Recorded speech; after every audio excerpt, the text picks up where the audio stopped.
जय हिंद दोस्तों मैं सुरेंद्र कुमार आपके अपने YouTube channel Surendra sir online classes में दिल से अभिनंदन करता हूं। दोस्तों इस वीडियो में हम लोग वर्ग 10वीं से हिंदी पाठ्यक्रम से जुड़े कुछ महत्वपूर्ण प्रश्नों को देखेंगे जो आपके बोर्ड परीक्षा में आने वाली है। ठीक है दोस्तों, इस वीडियो में हम लोग जितने भी प्रश्न पर डिस्कस करेंगे उससे बाहर एक भी प्रश्न जो है आपके परीक्षा में नहीं आएंगे। ठीक है, अगर विश्वास न हो तो इससे पहले हम 12th कक्षा के लिए बनाए थे। ठीक है, आप जा करके वो वीडियो देख लीजिए। उसमें से जो है 8 संकाय के लिए जो कला विज्ञान हिंदी में कहते हैं उसके लिए जो है 46 नंबर का जो सब्जेक्टिव प्रश्न था हमारे इस वीडियो में से मिला था। ठीक है, और जो विज्ञान संकाय के व्यक्ति थे उनके लिए भी 38-39 नंबर का प्रश्न जो था एक ही वीडियो में से मिला था। दोस्तों ये इतना महत्वपूर्ण वीडियो है कि आप इस वीडियो को छोड़कर मत जाइए। ठीक है, अगर आप 2024 में बोर्ड परीक्षा मैट्रिक एग्जाम देने वाले हैं, ठीक है, तो आपके लिए यह वीडियो बहुत ही महत्वपूर्ण होने वाली है। अगर जो बच्चे हिंदी का पढ़े हैं, संस्कृत पढ़े हैं या फिर अन्य सभी विषय पढ़े हैं और जो नहीं पढ़े हैं वो डायरेक्ट एग्जाम देने जाते हैं, ठीक है, तो उनके लिए यह वीडियो बहुत महत्वपूर्ण है। चलिए दोस्तों, तो हम लोग बिना देरी के वीडियो को शुरू करते हैं।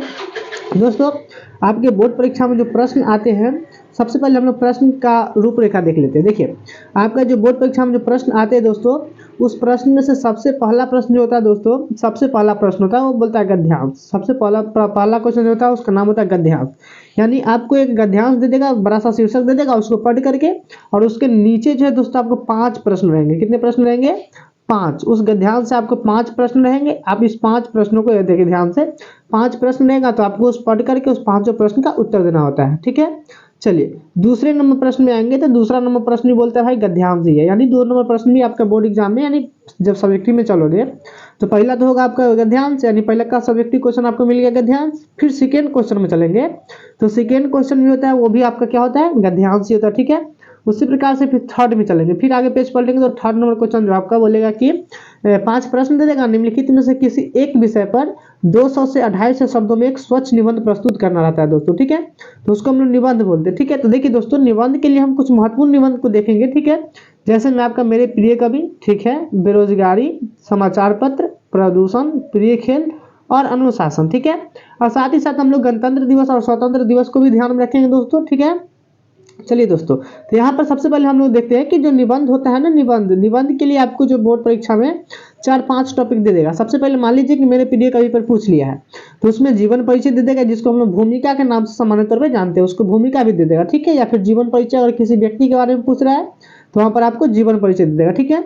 उसके बाद उसकी शिक्षा दीक्षा पूछ लिया व्यक्ति के बारे में, प्रिय होने का कारण या फिर उसकी रचनाएं पूछ लेंगे, और जो सबसे अंतिम यानी चौथा टॉपिक जो होगा आपका निष्कर्ष पूछेगा। ठीक है, तो आपको यही 4 टॉपिक के बारे में लगभग 200 से 250 शब्दों यानी 2 पेज से लेकर के 2.5 पेज में लिखना पड़ेगा दोस्तों। ठीक है, चलिए, तो आपके एग्जाम में इस बार जो है हम जो वीवीआई बताते हैं आप उसको ध्यान रखिएगा। ठीक है, सबसे पहले यहाँ से आपको एक समाचार पत्र को ध्यान रखना है। ये जो है कन्फर्म ही इस साल आपके एग्जाम में पूछे जाएंगे। ठीक है, हम 100% कहेंगे कि 2024 की बोर्ड एग्जाम में समाचार पत्र जरूर से जरूर आएंगे। ठीक है, उसके अलावा प्रदूषण का आप ध्यान रखेंगे।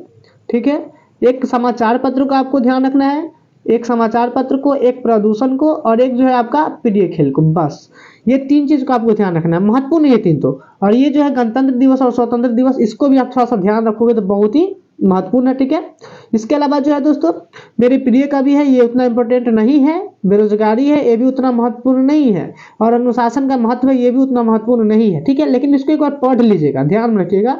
हो सके बिहार बोर्ड पगला होता है, उसका जखन भी मन घूमेगा वो कोई भी आलतू फालतू सवाल या छोटा मोटा जो जिस पे थोड़ा भी विश्वास न रहे वो भी प्रश्न क्या करता है, वो पूछ देता है। तो चलिए दोस्तों, ये तो था हमारा तीसरा निबंध में कुछ महत्वपूर्ण निबंध था। ठीक है, फिर आप आगे चलोगे चौथा नंबर मतलब पेज पलटोगे तो चौथा नंबर प्रश्न जो आएंगे आपका, तो देखिए गद्यांश आपका 2 गद्यांश 10-10 नंबर का 20 नंबर हो गया, एक निबंध 10 नंबर का आपका 30 नंबर हो गया।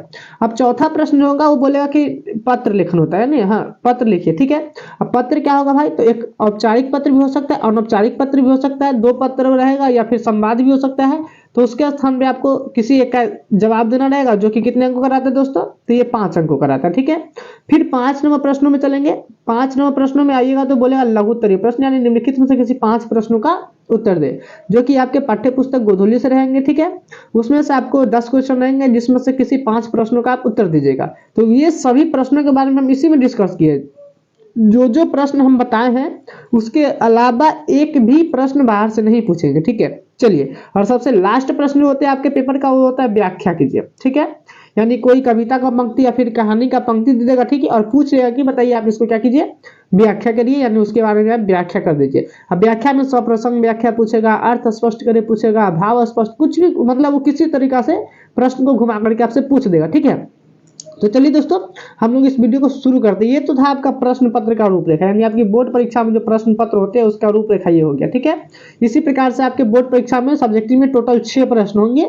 6 प्रश्नों में से आपका 6 प्रश्नों का जवाब देना पड़ेगा, और जितने भी प्रश्न है जो बोर्ड परीक्षा में आप जवाब दीजिएगा, इस वीडियो के बाहर एक भी प्रश्न नहीं पूछेगा। ये हम 100% गारंटी देते हैं दोस्तों, ठीक है। आप इस बार मतलब देने वाले 2024 में बोर्ड की परीक्षा, तो इस वीडियो के केवल एक बार देख लीजिए और बोर्ड परीक्षा में जाइए। 15 फरवरी को ही आपके प्रथम एग्जाम ही आपका हिंदी का होने वाला है। आप जाइए और वहां पर आपका बल्ले बल्ले होगा दोस्तों, ठीक है। और उसके बाद आप वीडियो नहीं देखिएगा। अगर वीडियो नहीं देखिएगा और बोर्ड एग्जाम में जाइएगा, अगर कल्पना स्वरूप उसके बाद आने के बाद अगर आपको कोई बताए कि यह वीडियो काहे नहीं देखा था, तब आप जो है ना बहुत पछताओगे, ठीक है। चलिए खैर कोई बात नहीं है, आपकी इच्छा। चलिए हम लोग आगे चलते हैं, वीडियो को शुरू करते हैं। चलिए, तो आपका जो प्रश्न पत्र है हम उस प्रश्न पत्र की ओर ले चलते हैं, ठीक है। चलिए आगे आएंगे तो सबसे पहला प्रश्न देखिए, हम जैसा कि आपको हमने बताया कि सबसे पहला प्रश्न जो होगा आपके बोर्ड एग्जाम में वो यही रहेगा कि क्या करना है आपको, तो निम्नलिखित गद्यांशों को पढ़ करके देखिए, हमने बताया ना आपको कि एक गद्यांश दे देगा, उसके अकॉर्डिंग आपको उत्तर देना होगा। देखिए 5 प्रश्न रहेगा, 2-2 नंबर का प्रश्न रहेगा, तो टोटल 10 नंबर हो गया, ठीक है दोस्तों। चलिए, तो आपको जो है पहला क्वेश्चन में 2 को गद्यांश रहेगा। क्वेश्चन नंबर 1 में बोला है क और ख रहेगा। देखिए क में है, इस गद्यांश को पढ़ के आप उसके आधारित नीचे जो 5 प्रश्न है उसके आप जवाब दीजिए, या फिर ख नंबर, इस दोनों में से आप क्या कीजिए, कोई एक गद्यांश का आपको जो थोड़ा सरल लगे उसी गद्यांश का पढ़िए, और उस गद्यांश को पढ़ने के बाद उस पे जो आधारित प्रश्न है उस प्रश्नों का आप क्या कीजिए, जवाब दीजिए। देखिए इस पे 5 को प्रश्न इससे होंगे, ठीक है, और 5 प्रश्न आपके उससे होंगे। देखिए इससे भी 5 प्रश्न है, तो आप क्या कर सकते हैं, दोनों में से कोई एक को पढ़ करके आप उसका क्या करना है, आपको जवाब देना, ठीक है, कोई दिक्कत नहीं। चलिए देखिए, तो हम जो आपको बता रहे हैं कि इसमें कॉपी भी कैसे लिखेंगे, यानी बोर्ड में जो प्रश्न आएंगे उसको हम बोर्ड के पेजों में कैसे लिखेंगे, ठीक है। तो देखिए मान लीजिए हमारा प्रश्न संख्या 1 में चले, तो हमको सबसे पहले पूछ दिया गद्यांश, तो अब हमको दिमाग में है कि गद्यांश हल्का होता है, क्योंकि इसी को पढ़कर हमें उत्तर देना होता है, ठीक है। आपकी बात से हम सहमत है, चूंकि गद्यांश हल्का होता है, लेकिन एक तरीका से लिखिएगा जैसा कि हमने इसमें लिख के बताया। देखिए तो हम प्रश्न संख्या 1 से लिखेंगे, तो सबसे पहले हम आते हैं आपके बोर्ड परीक्षा में। देखिए आपके बोर्ड परीक्षा का जो पेज होता है इस प्रकार से आपका पेज रहेगा, ठीक है, यानी हिंदी का जो आपका पेज होगा इस प्रकार से आपका पेज रहेगा, ठीक है। तो सबसे पहले हम क्या करेंगे, हम अपनी कॉपी में सबसे पहले वहां पर जो कॉपी वगैरह रहेगा तो उसमें उत्तर संख्या, देखिए उत्तर नंबर 1 का और 1 का क्या लिख दिया, हम क लिख दिए, चूंकि हम किसको बना रहे हैं, क नंबर को बना रहे हैं, या फिर उसमें से क या फिर ख, तो हम मान लीजिए क को बना रहे हैं, पाठ की मतलब क्या चीज बनाना था हमको, तो गद्यांश था, तो हमने वहां पर लिख दिया कि क्या था, गद्यांश था। देखिए हमने यहाँ पर लिख दिया कि ये क्या था, गद्यांश था, ठीक है। अब उसमें से जो पहला क्वेश्चन है, ठीक है, तो पहला क्वेश्चन क्या है, पहला क्वेश्चन बोल रहा है भैया कि इस अवतरण का एक उचित शीर्षक देना है, यानी आप बताइए जो ऊपर वाला क नंबर गद्यांश पढ़िए उसका एक उचित शीर्षक क्या होगा। तो आप जब उसको पढ़िएगा ना तो आपको पता चलेगा कि हिंदी भाषा जो है, यानी हमारी मातृभाषा हिंदी जो है वह किस प्रकार से प्रगतिशील है, किस प्रकार से विकसित हो रही है। तो हमने उसका सिंपल तौर पे एक शीर्षक दे दिया है, मातृभाषा हिंदी का विकास, ठीक है। तो इसी प्रकार से आपसे कोई भी गद्यांश पूछे और शीर्षक पूछ रहा हो तो आप उसको पहले अच्छे तरीके से पढ़ लेंगे और उस पर आधारित उसका जवाब क्या कर देंगे, दे देंगे, ठीक है। उसके बाद सेकेंड नंबर प्रश्न में आएंगे, तो सेकेंड नंबर प्रश्न जो है बोल क्या रहा है, चलिए सबसे पहले प्रश्न देख लेते हैं। प्रश्न जो है, हिंदी में नए शब्दों के अपनाते समय किस बात का ध्यान रखना चाहिए, ठीक है दोस्तों। तो आप इसको जब पढ़ोगे ना तो आपको वहां पर ध्यान रखना है कि जब हम हिंदी में अन्य भाषाओं से शब्द को लेते हैं तो हमको वहां पर इसी चीज को ध्यान रखना है कि जैसा ही हम दूसरे भाषा को अपने संपर्क में लिए ना, तो उससे मतलब उसके मिश्रण से हमारी हिंदी भाषा की कोई क्षति तो नहीं हो रही है, या फिर उसकी कुछ अर्थ जो है उसकी अर्थ तो नष्ट नहीं हो रही है ना। इसी चीज को आपको ध्यान रखना है। आप पढ़िएगा उसमें गद्यांश में तो आपको उसमें पता चल जाएगा, ठीक है दोस्तों। चलिए अब शीर्षक पूछे तो एक चीज और बता देते हैं। अगर शीर्षक पूछ रहा है तो शीर्षक जो हमेशा होगा एक ही वाक्य में होगा, यानी शीर्षक होगा छोटा सा शीर्षक होता है, इसके लिए आपको पूरा में पूरा 2 नंबर मिलेगा। शीर्षक पहचानने के लिए आपको 2 नंबर मिल जाएगा, ठीक है। उसके बाद आ जाएंगे तो 2 नंबरिया प्रश्न होंगे ना, 2 नंबरिया प्रश्न, उस कोई भी 2 नंबरिया प्रश्न में आ जाएंगे। तो 2 नंबरिया प्रश्न के आने के बाद आपको क्या करना होगा, 2 नंबरिया प्रश्न में कि 2 नंबर का प्रश्न, तो कम से कम इसका जवाब जो है आपको 2 पूर्ण विराम के तौर पे देना पड़ेगा, यानी कम से कम वाक्य में 2 फुल स्टॉप होना चाहिए। ठीक है दोस्तों। और हाँ दोस्तों, ये देखिए सम्मिश्र जो था थोड़ा सा गलती लिखा गया है, तो इसके लिए हम आपको पहले अंडरलाइन कर दिए ताकि आप इसे ध्यान रखिएगा, इसको आप गलती नहीं लिखिएगा। तो 2 नंबर वाले प्रश्नों के लिए आप आओगे तो उसमें कम से कम 2 पूर्ण वाक्य होना चाहिए, और जो भी शब्द हो वो उम्मीद रखिएगा कि जो आप जो गद्यांश दिया है उसी से लीजिएगा, इससे बाहर का प्रश्न नहीं लीजिएगा। ठीक है दोस्तों, एक बार आप स्क्रीनशॉट ले लीजिए इस गद्यांश का, ये कौन नंबर गद्यांश का। ठीक है, और इसके बाद आप क्या कीजिए, इसका आंसर का स्क्रीनशॉट ले लीजिए। ठीक है, अब आप उसको अपने मतलब पढ़ करके देखिए कि किस प्रकार से हम जो है उसका उत्तर दिए। ठीक है, फिर आप प्रश्न संख्या दूसरा में चलते हैं। ठीक है, प्रश्न संख्या दूसरा में चलोगे तो फिर आपने हमने बताया आपको कि प्रश्न संख्या दूसरा भी क्या देता है, तो एक निबंध दे देगा, यानी गद्यांश है। बोल रहा है कि निम्नलिखित गद्यांशों में से किसी एक गद्यांश को पढ़कर नीचे दिए गए प्रश्नों का उत्तर दीजिए, यानी दोनों में कोई गद्यांश दे दिया है, उसको आप पढ़ लीजिए और नीचे दिए गए प्रश्न का आप उत्तर दीजिए। ठीक है, तो आपको उसी प्रकार से इसमें भी बनाना है, आपको जो प्रश्न हल्का लगे या तो गद्यांश क का बना लीजिए या फिर ख का बना लीजिए, आपको जो के बारे में अच्छा लगे तो आप उसी चीज को लिखिएगा। तो देखिए हम जो है वीडियो में ख नंबर गद्यांश को लिए, ठीक है, हम गद्यांश नंबर ख को लिए ताकि आप जो है वहां पर कंफ्यूजन ना हो कि क को क्यों लेते हैं, भाई हम ख भी ले सकते हैं। देखिए सबसे पहले आपको उत्तर नंबर 2 लिखना है, अब 2 का ख, अब ख में क्या था भाई कि तो गद्यांश था, तो हमने गद्यांश ले लिया। ठीक है, चलिए अब गद्यांश था तो फिर अब इस गद्यांश में क्या क्या प्रश्न था उस चीज को देख लीजिए। ख में बोला है नई कहानी आंदोलन के प्रमुख हस्ताक्षर कौन थे, तो आप इसको पढ़िएगा ना तो आपको मोहन राकेश के बारे में जीवन परिचय मिलेगा। ठीक है, इसमें शीर्षक नहीं पूछ रहा, ठीक है ना, तो इसमें शीर्षक नहीं पूछ रहा, यानी एक शब्द वाला आंसर नहीं होगा। इसमें जितना भी आंसर होगा सबके लिए कम से कम आपको क्या करना पड़ेगा, तो 2 वाक्य पूर्ण विराम देना ही पड़ेगा। ठीक है, तो आप इसको पढ़ लीजिए, इसका भी इसकी मतलब स्क्रीनशॉट इसका भी ले लीजिए। ठीक है, और इस प्रश्न का जो जवाब हमने दिया है इसका भी आप स्क्रीनशॉट ले लीजिए। देखिए दोस्तों आपको बनाना था 5 प्रश्न, लेकिन इस पेज में हमारा बोर्ड वाला पेज, कल्पना कीजिए कि आपका बोर्ड का पेज, उसमें आपको अटका है वो क्वेश्चन, तो आपको 4 का जवाब अट पाया उसमें। देखिए 1 का जवाब, 2 का जवाब, तीसरा और चौथा का जवाब हटा। तो ऐसी स्थिति में हम क्या करेंगे, तो देखिए हम जो प्रश्न शुरू किए थे उसका अभी तक आंसर पूर्ण रूप से खत्म नहीं हुआ है, और जब खत्म नहीं हुआ है तो वैसी स्थिति में हम लोग क्या करते हैं, एक छोटा सा सूचक होता है उसको लिख देते हैं हम लोग, सूचक का नाम होता है पीटीओ। ठीक है, प्लीज टर्न ओवर, शायद इसका मीनिंग होता है। ठीक है, यानी कृपया करके आप नए पेज पर लटी, इसी प्रश्नों का जवाब जो है अगले प्रश्न में दिया गया, इसका अर्थ हिंदी में ये होता है। ठीक है, तो आप क्या करोगे, अगर एक प्रश्न मान के चलो, कोई प्रश्न लिख रहे हो, ठीक है, कोई प्रश्न लिख रहे हो, ठीक है, और कोई प्रश्न लिखने के बाद अगर उस प्रश्न का जवाब इस पूरे पेज में खत्म नहीं होता है, इसके लिए आपको अगले पेज की आवश्यकता पड़ती है, तो फिर आप यहाँ पर पीटीओ जरूर लिखेंगे ना, पीटीओ यानी प्लीज टर्न ओवर। ठीक है, कोई दिक्कत नहीं है। चलिए तो आगे चलते हैं। तो देखिए उसी प्रकार से हमने पीटीओ लिखा है और उसका जवाब नहीं हटा, तो फिर 5 नंबर प्रश्नों का जवाब हमको यहाँ पर देना पड़ेगा। ठीक है, तो देखिए हम 5 नंबर प्रश्न का जवाब यहाँ पर दे दिए। ठीक है, चलिए अब जो है आपका 3 नंबर प्रश्नों में चलते हैं। ठीक है, 2 नंबर प्रश्न समझ में आ गया, उसका जवाब आप देख लीजिएगा। फिर आप 3 नंबर प्रश्नों में आएंगे, तो 3 नंबर प्रश्न जो है दोस्तों, 3 नंबर प्रश्न में आपसे बोला जाएगा कि निम्नलिखित गद्यांशों में से, निम्नलिखित निबंधों में से, मतलब निम्नलिखित बिंदु के बारे में अच्छा से पढ़िए और उसके बारे में आप 200 से 250 से 300 शब्दों में एक स्वच्छ निबंध प्रस्तुत किए। इसके लिए आपको 10 नंबर मिलेंगे। कितने नंबर मिल जाएंगे, तो 10 नंबर मिल जाएंगे। ठीक है, तो जो प्रमुख सवाल था हम उसी सवाल को लिए। सबसे पहले जो था आपका प्रिय कवि था, ये बहुत प्रमुख सवाल है। दूसरा था अनुशासन का महत्व था, उसके बारे में इसी प्रकार से 4 टॉपिक आपका दिया रहेंगे। ठीक है, तीसरा था समाचार पत्र।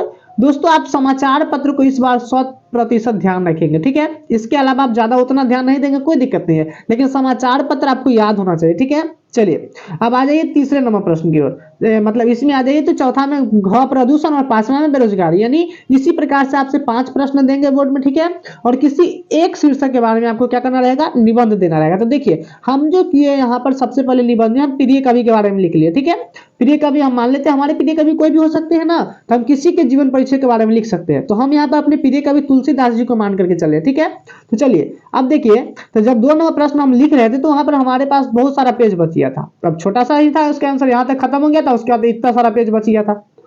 तो इतना पेज बच गया था तो पेज तो हम बर्बाद नहीं ना कर सकते हैं, तो हम क्या करेंगे, फिर उसी के आगे यानी बिचवा में जो होगा, बिचवा में जैसे हम बनाए हैं, बिचवा में उत्तर नंबर लिखवे देंगे, उत्तर नंबर 3। अब 3 के कौन सा निबंध आप देना चाह रहे हो, क वाला, ख वाला, ग वाला, कौन सा देना चाह रहे हो, तो हमने उसको लिया है क वाला। ठीक है, यानी मेरे प्रिय कवि के बारे में। ठीक है, तो क नंबर लिख करके उसका हमने क्या किया है, मेरे प्रिय कवि लिख दिए। देखिए अब किसके बारे में लिख रहे, तो भाई मान लिए कि मेरे प्रिय कवि कौन है, तुलसीदास जी है। ठीक है, अब तुलसीदास जी लिख करके और उसके बारे में हमने उनका जीवन परिचय दे दिया। देखिए उनका जीवन परिचय किस प्रकार से दिया हुआ था, टॉपिक में दिया हुआ था ना जीवन परिचय, तो हमने पहला टॉपिक जो दिया हुआ था हमने उसी प्रकार से पहला टॉपिक जीवन परिचय बना लिया है। ठीक है, और जीवन परिचय देने के बाद हमने उनके बारे में पूरा जीवन, उनका क्या क्या जीवन परिचय था, हमने उसको पूरा चीज क्या कर दिया है, लिख दिया है। जीवन परिचय यानी दोस्तों इसको हम लोग भूमिका ही कहते हैं, यानी किसी पहलू के बारे में, बिंदु के बारे में लिखना हो तो सबसे पहले भूमिका होती है, यानी उसकी क्या क्या पहचान है, वह होता क्या है, उसके बारे में हमको अच्छा तरीका से लिखना पड़ता है। अब देखिए किसी व्यक्ति के जीवन परिचय के बारे में पूछ रहा है, यानी उसका जन्म मृत्यु यही पूछ रहा है ना, वो है क्या, वो कौन है ना,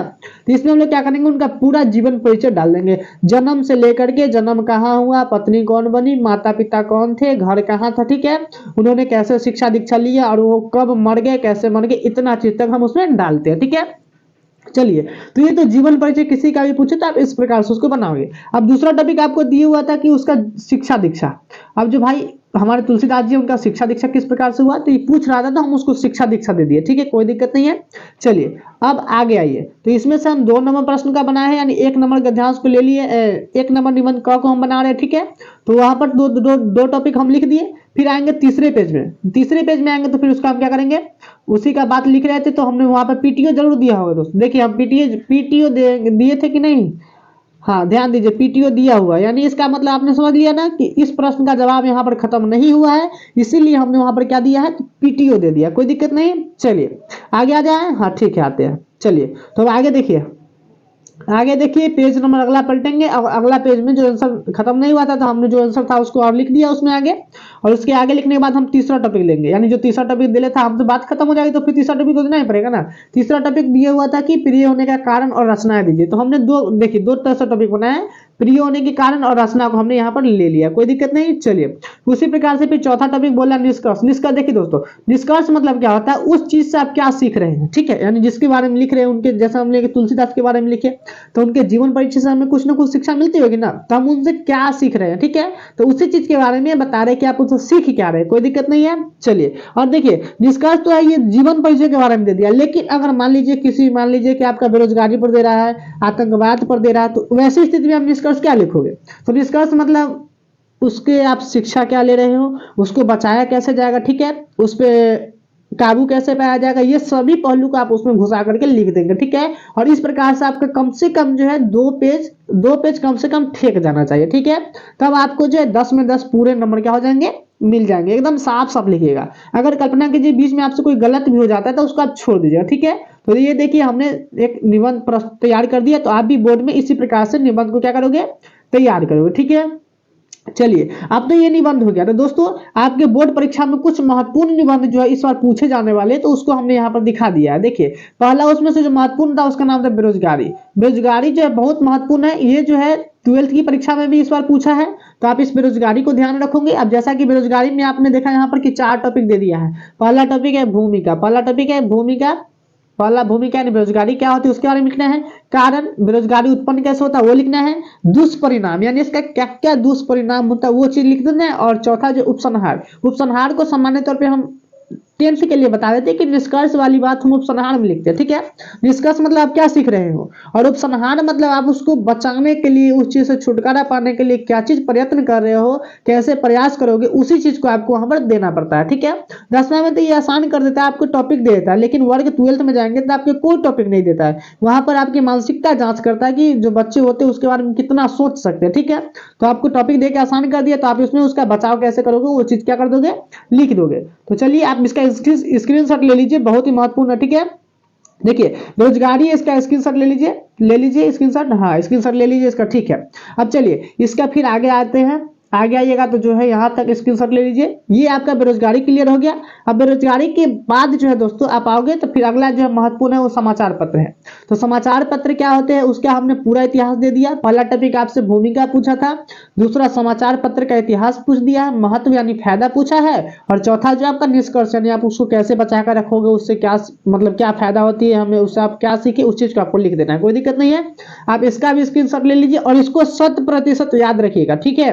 और ऊपर जो हम बताए स्वतंत्रता दिवस और गणतंत्रता दिवस, उसमें से कोई एक प्रश्न जो है, मतलब दोनों प्रश्न आप एक बार पढ़ लोगे क्योंकि वो पूछता है, और आप एसएसटी पढ़े होइएगा तो उसमें आपको सर जी अच्छा से बताए किए होंगे। और ये प्रश्न आप स्वतंत्रता दिवस और गणतंत्रता दिवस के बारे में अच्छा से जानबे करते हैं, तो उस चीज को आप वहां पर लिख दीजिएगा, ठीक है। लेकिन समाचार पत्र, बेरोजगारी और ये चौथा चौथा जो है प्रदूषण, इसको भी ध्यान रखिएगा, ठीक है। ये भी कई बार पूछा जा चुका है, बहुत ही हल्का होता है प्रदूषण, हम लोग बच्चे से पढ़ते आते हैं, लेकिन इसको एक बार आप ध्यान रख लीजिएगा, ठीक है। इसका भी आप स्क्रीनशॉट ले लीजिए, ठीक है।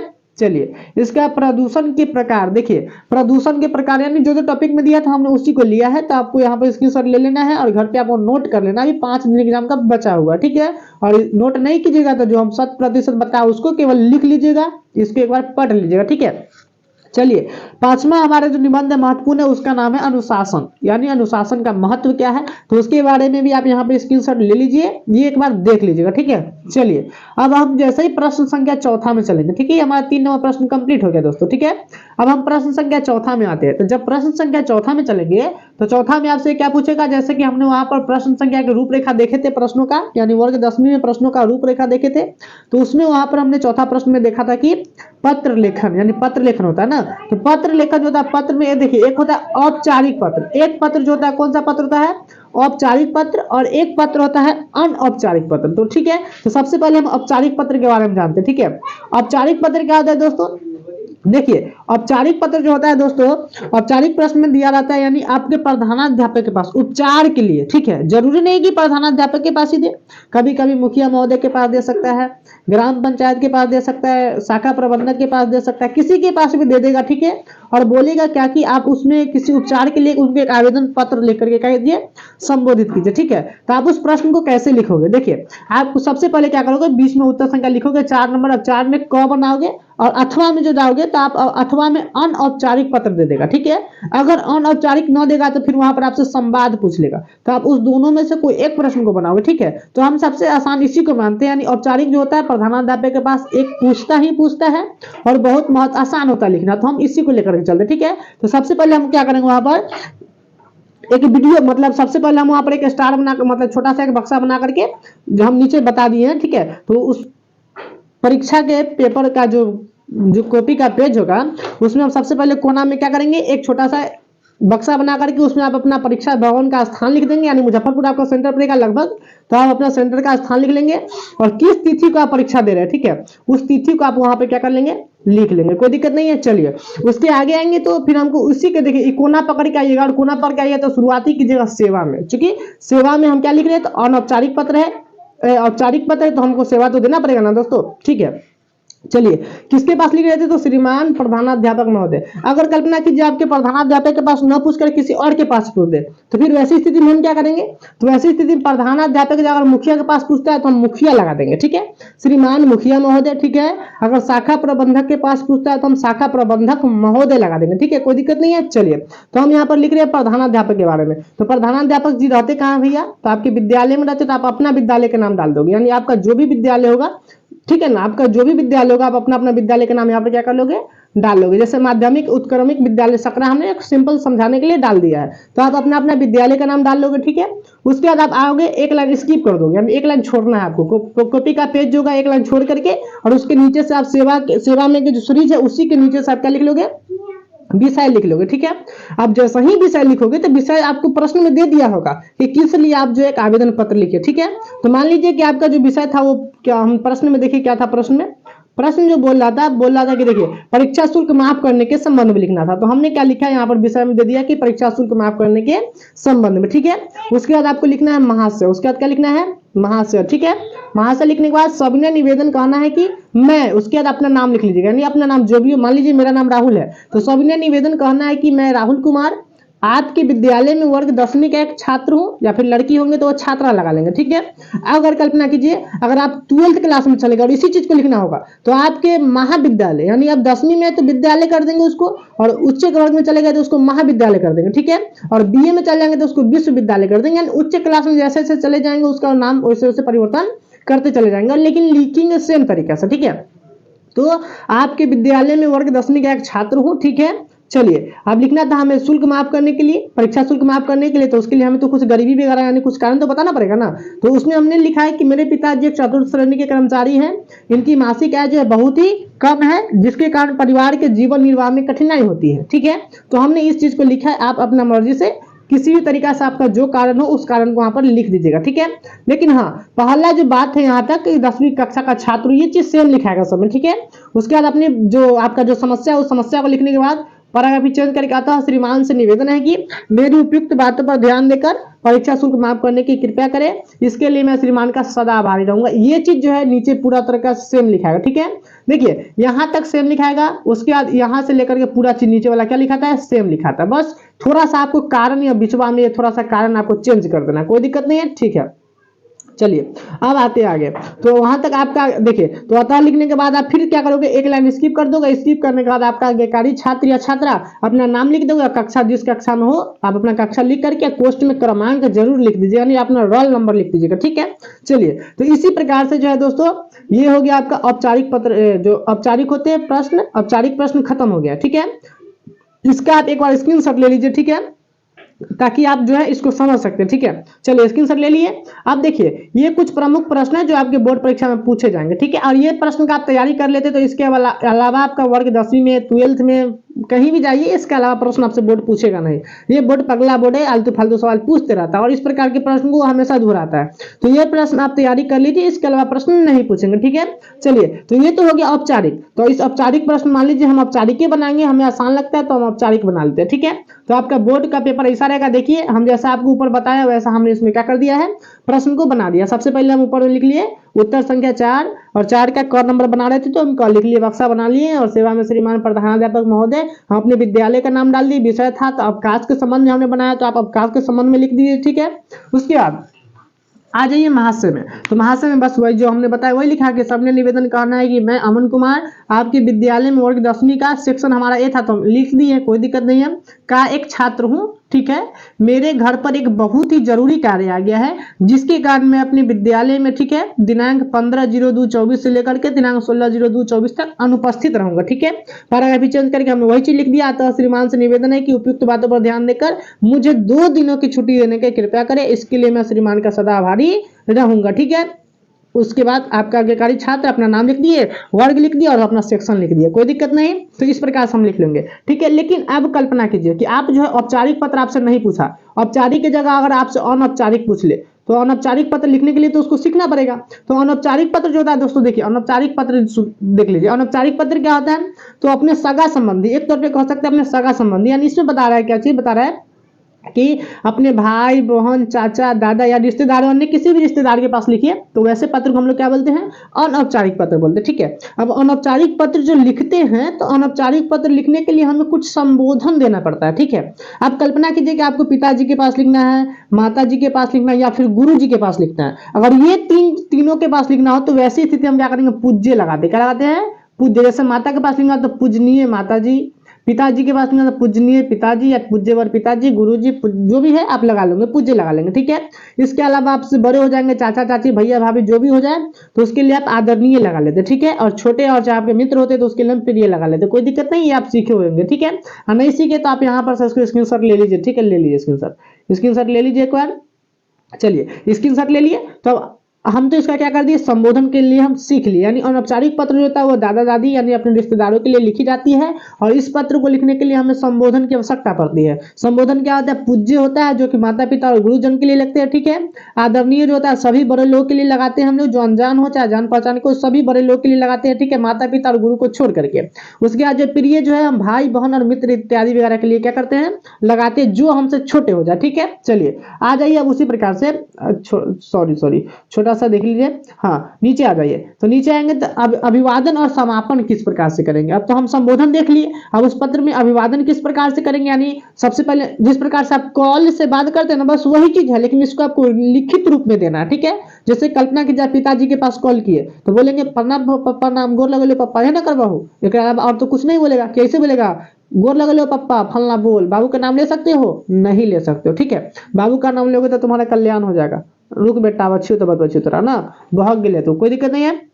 तो चलिए तो हम लोग क्या करते हैं, ये औपचारिक पत्र अनौपचारिक पत्र, इसको लिखने के लिए हम लोग संबोधन देते हैं और उसके बाद संबोधन देने के बाद क्या करते हैं हम लोग उसको प्रणाम करेंगे यानी अभिवादन देंगे और अभिवादन देने के बाद पत्र का फिर क्या करेंगे, समापन करेंगे। जिस प्रकार से हम लोग औपचारिक पत्र में आपका आज्ञाकारी छात्र लिखते थे तो उस प्रकार से पिता या फिर बड़े के लिए लिखना है तो वहां पर लिखना होगा आपका आज्ञाकारी, ठीक है, या फिर आपका स्नेह पात्र या आपका कृपया पात्र या आपका स्नेहाक्षी जो भी है हम उस प्रकार से वहां पर क्या कर देंगे, लिख देंगे, कोई दिक्कत नहीं। चलिए अब कल्पना कीजिए कि जो पत्र है आपके अपने बराबर वालों के लिए यानी मित्र वगैरह के लिए दिया गया है तो आप उसका अभिवादन कैसे करोगे? तो कल्पना करो मित्र को आप कॉल करते हो तो मित्र जो है आपको तो गोर नहीं लगेगा, नहीं आप मित्र को गोर लागोगे।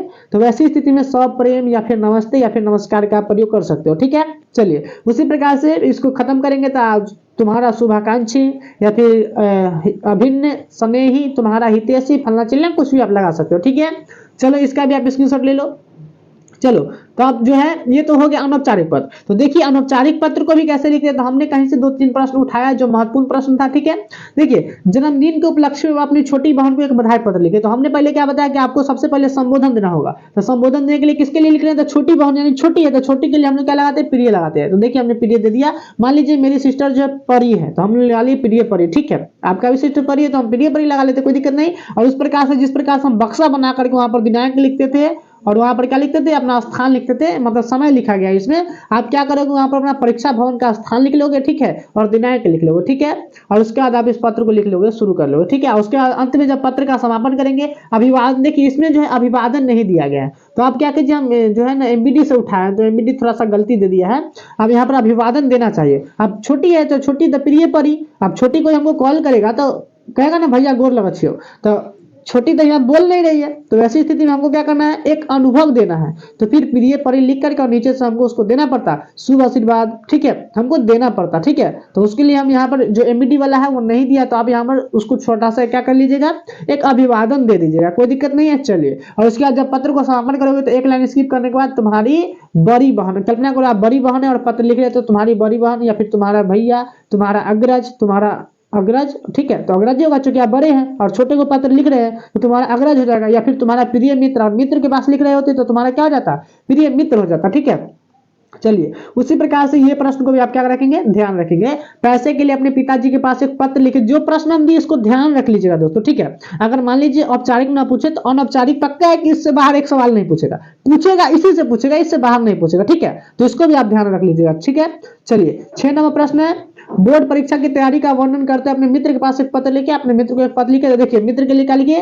प्रिय मित्र। हमने ऊपर बताया ना, मित्र के लिए, छोटे के लिए प्रिय का चर्चा करते हैं, और उसके देखिए मित्र के लिए हम लोग अभिवादन क्या देते हैं? नमस्कार देते हैं। ठीक है, तो नमस्कार हमने दे दिया और अपनी सारी बात हमने यहाँ पर क्या कर दी? बता दिया। देखिए जब भी आप पत्र का शुरुआत करोगे तो पहला लाइन तो हम सिंपल तौर पर यही बताते हैं कि मित्र, और मित्र के पास लिखे तो मित्र मैं यहाँ कुशल मंगल हूँ और मैं आशा करता हूँ कि तुम वहाँ ठीक होगे। कल्पना कीजिए पिताजी के पास लिखे तो पिताजी मैं, हम सभी यहाँ कुशल मंगल है और मैं आशा करता हूँ कि आप भी वहाँ ठीक ठाक होंगे। ठीक है, अगर मित्र के पास मतलब जिसके पास लिखना है प्रथम लाइन यही शुरू करते हैं, और अंतिम लाइन जो होता है ठीक है पिताजी, और पिताजी के पास लिखना है तो ठीक है पिताजी, अब रखता हूँ, विशेष बात क्या करूंगा? विशेष बात क्या कहूँ? बाकी सभी बातें होंगी मिलने पर होंगी। ठीक है, या फिर बाद में होगी। माता जी को मेरा प्रणाम कहिएगा इस प्रकार से, या फिर मित्र वगैरह हो तो मित्र तुम अपनी माता पिता को मेरा प्रणाम कहना, अब मैं रखता हूं। बस इस प्रकार से पत्र का समापन कर देते हैं। ठीक है, चलिए, और इस पत्र का समापन करने के लिए तुम्हारा मित्र, जिस प्रकार से हमने समापन में लिखा कि मित्र वगैरह हो तो तुम्हारा मित्र, और नीचे अपना नाम लिख देंगे। ठीक है, हाँ दोस्तों, यहाँ पर पत्र जो पत्र लिखे यहाँ पर एड्रेस वगैरह मत डालिए। एड्रेस वगैरह जो होता है, एड्रेस वगैरह वो सब आपका जो इसका कवर होगा ना लिफाफा, उस लिफाफा पे सभी जगह लिखा जाता है, यानी प्रेषक कहाँ से लेकर कहाँ तक जाता है सब वहां पर लिखा जाता है। ठीक है, चलिए चलिए, तो ये तो हो गया आपका अनौपचारिक पत्र। अब कल्पना कीजिए कि आप औपचारिक न लिख करके आप अनौपचारिक बनाना चाहे तो आप क्या करेंगे? अनौपचारिक पत्र जो हमने अभी सिखाया कि अनौपचारिक पत्र क्या होता है, तो अनौपचारिक पत्र सगा संबंधियों के पास लिखा जाता है। इसके लिए हमको संबोधन का आवश्यकता पड़ता है, तो संबोधन हमने ले लिया। ठीक है, संबोधन लेने के बाद हमने क्या किया? अभिवादन, यानी उसके बाद उनको आशीर्वाद देंगे, या लेंगे किस प्रकार से देंगे, अभिवादन किस प्रकार से करेंगे, और पत्र को समापन किस प्रकार से करेंगे। तो हमने 3 पत्र का उदाहरण लिया, आप देख लीजिएगा। देखिए पिताजी के पास है तो पूज्य लगाया ना, यानी हमने अभिवादन संबोधन क्या देना हमको? पिताजी के पास रहे चाहे माता के पास चाहे गुरु के पास रहे तो पूज्य लगाना है, जैसा कि हमने इसमें बताया आप वैसा ही लिखे, कोई दिक्कत नहीं है। ठीक है, आगे बढ़े। ठीक है, चलिए आप इसका स्क्रीनशॉट ले लीजिए, हम आगे बढ़ते हैं। चलिए आगे देखिए, अब जाओगे तो उसके अथवा में अगर मान के चलिए औपचारिक या अनौपचारिक को एक दे दिए, और मान लीजिए कि औपचारिक है और अनौपचारिक नहीं है, तो फिर अथवा में दे देंगे भैया आप क्या कर दो? 2 व्यक्तियों के बीच संवाद करो। ठीक है, संवाद करना होता है। देखिए तो संवाद जो होता है, संवाद क्या होता है थोड़ा सा उसके बारे में भी जान लीजिए। ठीक है, संवाद देखिए क्या होता है। संवाद शब्द जो है, वाद मूल शब्द में सम, देखिए पहले देखिए संवाद जो है, ध्यान से देखिए, एक वाद शब्द है। ठीक है, उसमें सम उपसर्ग के जोड़ने से संवाद बनता है। ठीक है, जिसका सामान्य तौर पे जो अर्थ होता है वो बातचीत होता है, यानी आप किसी 2 व्यक्तियों में बातचीत कीजिए, 2 से अधिक व्यक्तियों में बातचीत कीजिए, तो इसी चीज को हम लोग क्या बोलते हैं? संवाद बोलते हैं। ठीक है, इसको परिभाषा के तौर पर देखिए, इसमें क्या बताया है कि 2 या 2 से अधिक लोगों के बीच होने वाली वार्तालाप को ही हम लोग होने वाली वार्तालाप अथवा संभाषण को हम लोग क्या बोलते हैं?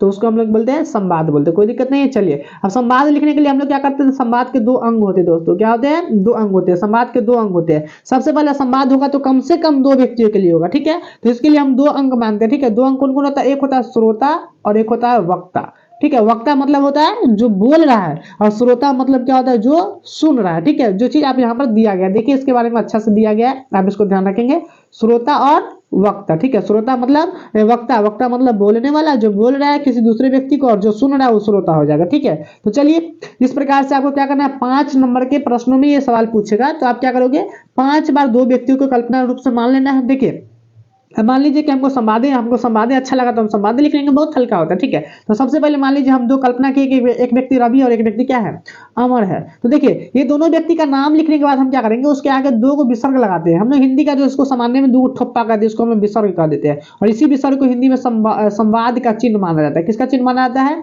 संवाद का चिन्ह माना जाता है, ठीक है दोस्तों। तो चलिए आप इस प्रकार से वहां पर संवाद का चिन्ह दे दोगे, और 5 बार दोनों को बात कराना है, यानी दोनों का वार्तालाप कितना बार कराना है, 5 बार। एक बार रवि और अमर क्या करेगा, बात करेगा। तो सबसे पहले कल्पना करो कि कहीं अचानक से दोनों मिलेगा, और दोनों मिलेगा तो सबसे पहले प्रणाम पार्टी जरूरी है, ठीक है। तो सबसे पहले प्रणाम पार्टी, यानी पहला बार मिले तो पहला बार दोनों को बातचीत करवाई तो दोनों में प्रणाम पार्टी जरूर दीजिए। जैसे रवि जो है तो बोला है किसको, अमर से बात कर रहा है, हम कल्पना किए अमर का, तो रवि बोलेगा अमर को प्रणाम अमर, तो अब अमर बोलेगा प्रणाम रवि प्रणाम, ठीक है। चलो ये बात हो गया। अब देखिए जो मुद्दा था, कहाँ जा रहे हो, कुछ पूछ सकता है, फिर कैसे हो, ठीक ठाक हो ना, घर में सब कुशल मंगल है ना, इस प्रकार से पूछ सकता है। तो ये पहला बात कराना, ठीक है। उसके बाद आ जाएंगे 5वें में, तो यानी सबसे 5 बार बात कराना, तो पहला बार तो ये बात करेंगे, और जो अंतिम बार होगा, ठीक है मित्र अब रखता हूँ चलता हूँ, ठीक है, मतलब बाकी बातें होगी बाद में होगी, ठीक है। तो वो भी बोलेगा ठीक है भाई राम राम, चलता हूँ तो चलता हूँ, यानी पहला बार प्रणाम पार्टी करवाना है। और अंतिम में जो है, यानी सबसे अंतिम में 5वीं बार जो बात होगा, ठीक है भाई चलता हूँ, तो वहां भी प्रणाम पार्टी करवा के दोनों को चलवा देना, ठीक है। और बीच में जो बचा दूसरा बार, तीसरा बार और चौथा बार, ठीक है, इसमें तो 4 बार शायद दिया है, बीच में जो बचे दूसरा बार, तीसरा बार और चौथा बार, तो उसके लिए हम लोग क्या करते हैं, उसके लिए आपको क्या करना है, ध्यान रखना है कि आपको कोई ना कोई विषय पर वो क्या किया होगा, कोई ना कोई विषय पर आपको दिया होगा। जैसे देखिए मद निषेध के परिणाम पर दो मित्रों के लिए संवाद लिखिए, या फिर दिवाली में पटाखे फोड़ने से जो प्रदूषण होता है उसके लिए क्या कीजिए, मतलब दो मित्रों के लिए संवाद बतवाइए, ठीक है। तो आप उस विषय को तीसरा से घुसाना शुरू कर दोगे। जैसे देखिए हमको मद निषेध के बारे में मिला था, तो फिर तीसरा भाई अजय के पिताजी को देखे जा रहे हो, उन्हें क्या हुआ, यानी इसका अर्थ क्या हुआ कि वो बहुत दारू वगैरह पीते हैं, मद का सेवन करते, तो धीरे धीरे क्या होते जा रहे हैं, अस्वस्थ होते जा रहे हैं। तो हम जो मुद्दा देगा उस मुद्दा को घुसाना दूसरा बात है, यानी दूसरा बार दोनों का वार्तालाप कराएंगे, तो उसमें उस मुद्दा जो प्रश्न में दिया उसको घुसाना शुरू कर देंगे। तीसरा में उस मुद्दे में गंभीर विचार करेंगे, चौथा में उस मुद्दे का निवारण का प्रयास करेंगे, और पांचवा में फिर दोनों का प्रणाम पार्टी करवा करके कहेंगे ठीक है भाई चलो घरे, तो चले करो। दिमाग में घुस गया ना। अगर नहीं घुसा तो फिर कमेंट करना कि सर जी हमको जो है संबोधन समझ में नहीं आ रहे, भाई संबोधन नहीं समझ में आया, कोई बात नहीं है, अब एग्जाम का समय नहीं है, ठीक है, संबोधन पर ध्यान नहीं दो, हम जो ऊपर बता दिए औपचारिक पत्र आप उस पर ध्यान दो, पक्का है कि एक औपचारिक प्रश्न आएंगे तो आएंगे, निश्चिंत रहिए, ठीक है। तो आप उस पर ध्यान दो, और ये समझ में नहीं आया तो कोई दिक्कत नहीं है। चलिए हम आगे चलते हैं, ठीक है। आगे आओगे तो आगे देखिए हमने 2 प्रश्न और यहाँ पर लिया है, 2 प्रश्न। देखिए मोबाइल का क्या हुआ, नहीं काम ही नहीं करता है, ठीक है। देखिए आगे आओगे तो देखिए हमने 2 प्रश्न लिया है कि जनसंख्या विस्फोट के परिणाम पर 2 छात्रों के बीच संवाद लिखे। तो देखिए संवाद हमने किस प्रकार से लिखा है, अपने कल्पना स्वरूप 2 का नाम ले लिए हैं, 2 का नाम ले लिया, और दोनों का नाम लेने के बाद एगो सोनी लिए, एगो सुमन लिए है, नीचे में अशोक लिए और दीपक लिए, ठीक है। और संवाद का चिन्ह देकर के हम उसके बाद दोनों का, पहले किताब में कुछ अजीब तरीका से लिखा जाता है, तो दोस्तों सबसे पहले आप क्या करिएगा, दोनों का प्रणाम पार्टी कराना जरूरी है, अंतिम में दोनों का प्रणाम पार्टी कराते हुए घर जाना जरूरी है, ठीक है। दूसरा में हम जो मुद्दा दे ले जाएगा उस पर विचार करना शुरू करेंगे, तीसरा बार जो वार्तालाप होगी उसमें गंभीर मुद्दा पर विचार करेंगे, चौथा वार्तालाप में उसके निवारण के लिए छोटी मोटी बातें रख देंगे, ठीक है। और 5वीं जो लाइन होगी, यानी 5वीं वार्तालाप जो होगी, उस वार्तालाप में हम उसको प्रणाम पार्टी कराते हुए घर भेज देंगे। उम्मीद है आप समझ गए होंगे, ठीक है। चलिए आगे चले। तो ये तो थी दोस्तों आपका क्या नंबर प्रश्न हो गया दोस्तों, ये प्रश्न संख्या आपके बोर्ड एग्जाम में रहेंगे, क्या नंबर प्रश्न रहेंगे, तो 4 नंबर प्रश्न आपके हो गया, कोई दिक्कत नहीं है, ठीक है। अब 5 नंबर प्रश्नों की ओर आगे बढ़ेंगे। तो 5 नंबर प्रश्न होता है वो लघु उत्तरीय प्रश्न होता है, यानी आपके पाठ्य पुस्तक से रहेंगे, बोलेगा कि निम्नलिखित में से किसी 5 प्रश्नों का उत्तर है, ठीक है दोस्तों। चलिए तो दोस्तों देखिए हम जो यहाँ 10-12 प्रश्न जो है गद्य खंड से लिए, और 10-12 प्रश्न जो है पद्य खंड से, और कुछ वर्णिका से लिए, ठीक है। आप इसमें से क्या करो, केवल गद्य खंड के जो हम 12-13 प्रश्न बताए हैं आप उसको भी ध्यान रखोगे, तो 10 प्रश्न में से 5 प्रश्न प्रश्न यहीं से रहेंगे, ठीक है। 10-12 प्रश्न बताए हैं और बोर्ड में 10 प्रश्नों में से 5 प्रश्न का उत्तर देना होगा। तो आप केवल गद्य खंड भी याद रखिए, यानी गद्य खंड से हम जो 12 प्रश्न बताए हैं या 13 प्रश्न, आप केवल इस प्रश्नों को ध्यान रखो तो आपसे 5 प्रश्न बोर्ड में बन जाएगा, ठीक है। तो पहला क्वेश्चन को हमने किसको लिया है, तो जातिवाद भारत में बेरोजगारी का एक प्रमुख और प्रत्यक्ष कारण कैसे बनी हुई, आप इसका स्क्रीनशॉट ले लीजिए, ठीक है। ये आप पढ़े हुइएगा, सबके कॉपी में लिखा भी होगा, नहीं पढ़े हैं तो यहाँ से स्क्रीनशॉट ले लीजिए, इसको याद कर लीजिए किसी भी तरह से, ठीक है। ये पहला चैप्टर है श्रम विभाजन और जाति प्रथा का, ठीक है। दूसरा प्रश्न में आगे, तो दूसरा प्रश्न क्या बोलता है कि कासुर मदन ज्ञानी ये सेन साहब वाला में क्या है, ठीक है। 20 के दांत कहानी का क्वेश्चन है, ठीक है। तीसरा प्रश्न धर्मों की दृष्टि से भारत का क्या महत्व है, बहुत ही महत्वपूर्ण सवाल है दोस्तों, ठीक है। ये जो है भारत संघ के के मैक्स मुलर जी का द्वारा लिखा गया, उसमें क्या है, ठीक है। चलिए अब आगे आएंगे, आगे आइए अगला क्वेश्चन में। तो क्वेश्चन नंबर जो है दोस्तों, ये क्या हो गया, थोड़ा पीडीएफ घसक गया, ठीक है। इसको थोड़ा छोटा कर देते हैं, यानी आपको दिक्कत नहीं होना चाहिए, ठीक है। दिक्कत नहीं हो रहा है, ठीक है, नहीं हो रहा है। चलिए अब आ जाएंगे आप प्रश्न संख्या चौथा में। तो प्रश्न संख्या चौथा क्या बोल रहा है, प्रश्न जो बोला चौथा, देखिए फिर गड़बड़ हो गया। प्रश्न जो चौथा है क्या बोल रहा है दोस्तों, हाँ, बढ़ते नाखूनों द्वारा प्रकृति मनुष्य को क्या याद दिलाती है। तो ये प्रश्न है चौथा, तो इसको आप ध्यान रखेंगे। बढ़ते नाखूनों द्वारा प्रकृति जो मनुष्य को क्या याद दिलाती है, ये जो है नाखून क्यों बढ़ते पाठ से लिया गया है, तो इसको आप स्क्रीनशॉट ले लीजिए, ठीक है। उसके बाद गुर्जर प्रतिहार कौन था, गुर्जर प्रतिहार कौन था, ठीक है। ये प्रश्न भी आप ध्यान रखेंगे। बहादुर अपने घर से क्यों भाग गया, ये गद्य खंड से, गद्य खंड यानी कहानी वाला पात्रों से लिया गया है। परंपरा का ज्ञान किसके लिए आवश्यक है और क्यों है, ये प्रश्न का आप ध्यान रखेंगे। टोटल 7 प्रश्न होंगे, ठीक है। चलिए ये 7 प्रश्नों का आपको बहुत इंपॉर्टेंट तरीका से याद रखना है, ठीक है। आगे आ जाइए 8वां 9वां प्रश्न में आओगे, तो 8वां 9वां प्रश्न जो है ये भी गद्य खंड से, लखनऊ और रामपुर में रामपुर से बिरजू महाराज का संबंध पर प्रकाश डाले, बहुत महत्वपूर्ण प्रश्न है दोस्तों। ये प्रश्न जरूर याद रखिएगा। अभिनव क्या है और वह कहाँ अवस्थित है, इसको भी आप ध्यान रखोगे, ठीक है। चलिए उसके बाद आगे डुमराव की महत्ता पर कारण दीजिए। गांधी जी शिक्षा ध्येय संबंधी क्या मानते हैं, यानी शिक्षा गांधी जी का ध्येय, गांधी जी शिक्षा का ध्येय गांधी जी क्या मानते हैं और क्यों मानते हैं, इसको आप ध्यान रखिएगा। 12 नंबर जो क्वेश्चन है दोस्तों, गांधी जी बढ़िया शिक्षा किसे कहते हैं। बस 12 प्रश्न है, ठीक है। इसके अलावा 12 प्रश्न तो ये हो गया जिसका जवाब हमने दे दिया, ये बहुत महत्वपूर्ण प्रश्न है इसीलिए हमने इसका जवाब दे दिया है। और इसके अलावा 3 प्रश्न आपको और दिया है। खोखा किन किन मामलों में अपवाद था, इसको आप थोड़ा सा ध्यान रखोगे, ठीक है। थोड़ा सा ही ध्यान रखना, उतना महत्वपूर्ण नहीं है, बार बार पूछे जाने वाला क्वेश्चन जरूरी थोड़ी है कि हर बार वर्षा का जल का ही बारिश होता है, तो इस बार भी जले का बारिश हो, कभी सोना चांदी भी बरस सकता है ना। तो चलिए देखिए, तो ये ध्यान दीजिए, खोखा किन किन मामलों में अपवाद था, इसको ध्यान रख लीजिएगा। मैक्स मुलर के दृष्टि में सच्चे भारत के दर्शन कहाँ होते हैं, एमबीडी सब में देखिएगा तो एकदम लगातार 18, 19, 20, 21 लगा ले रहेगा, तो वो सबसे अच्छा है कि उतना ध्यान न रखे, ठीक है। मनुष्य बार बार नाखून क्यों काटता है, इसको भी आप ध्यान रखोगे। मछली कहानी के सभी प्रश्नों का ध्यान रखिए। हाँ दोस्तों, चलिए मछली कहानी आप अच्छी तरीके से पढ़िएगा। 10 नंबर लेसन है, विनोद कुमार शुक्ल जी लिखे थे, ठीक है। तो उस कहानी को आप थोड़ा सा ध्यान रखोगे, उसके प्रश्नों को ध्यान रखोगे, वहां से जो है ऑब्जेक्टिव में भी 3-4 नंबर के प्रश्न वहां से रहेंगे, कम से कम 4 नंबर के प्रश्न वहां से ऑब्जेक्टिव रहेंगे और 1-2 नंबर या प्रश्न वहां से फिक्स है कि रहता है, तो 6 नंबर प्रश्न आपको वहां से आएंगे। सब्जेक्टिव प्रश्नों में दीर्घ उत्तरीय में आएगा तो उससे एक भी प्रश्न नहीं रहेगा पास, मतलब 6 नंबर का क्वेश्चन है उससे बनने वाला, तो उस कहानी को आप थोड़ा सा ध्यान रखो, ठीक है। तो ये हो गया आपका पद्य खंड, ठीक है। गद्य खंड, आप गद्य खंड में से ये 12-13 प्रश्नों को ध्यान रखोगे तो 5 प्रश्न आपका यहीं से बन जाएगा। स्क्रीनशॉट लेते चलिए, ठीक है, स्क्रीनशॉट ले लीजिए इसका यहाँ से। चलिए स्क्रीनशॉट लीजिए, तो इसको आप ध्यान रखोगे तो आपका यहीं से बन जाएगा, आधा तो आपका यहीं से हल हो जाएगा, ठीक है। चलिए ये जो हो रहा है थोड़ा सा पीडीएफ थोड़ा गड़बड़ हो गया, ठीक है, तो आप यहाँ से स्क्रीनशॉट ले लीजिए इसका। चलिए अब आइए दूसरा आगे चलोगे तो हम देख लेते हैं कुछ काव्य खंड से, यानी आपको जो है कुछ काव्य खंड से भी प्रश्न क्या होना चाहिए, आना चाहिए, ठीक है। गद्य खंड से आप केवल गद्य खंड ध्यान रखें तो 5 प्रश्न तो बन गया।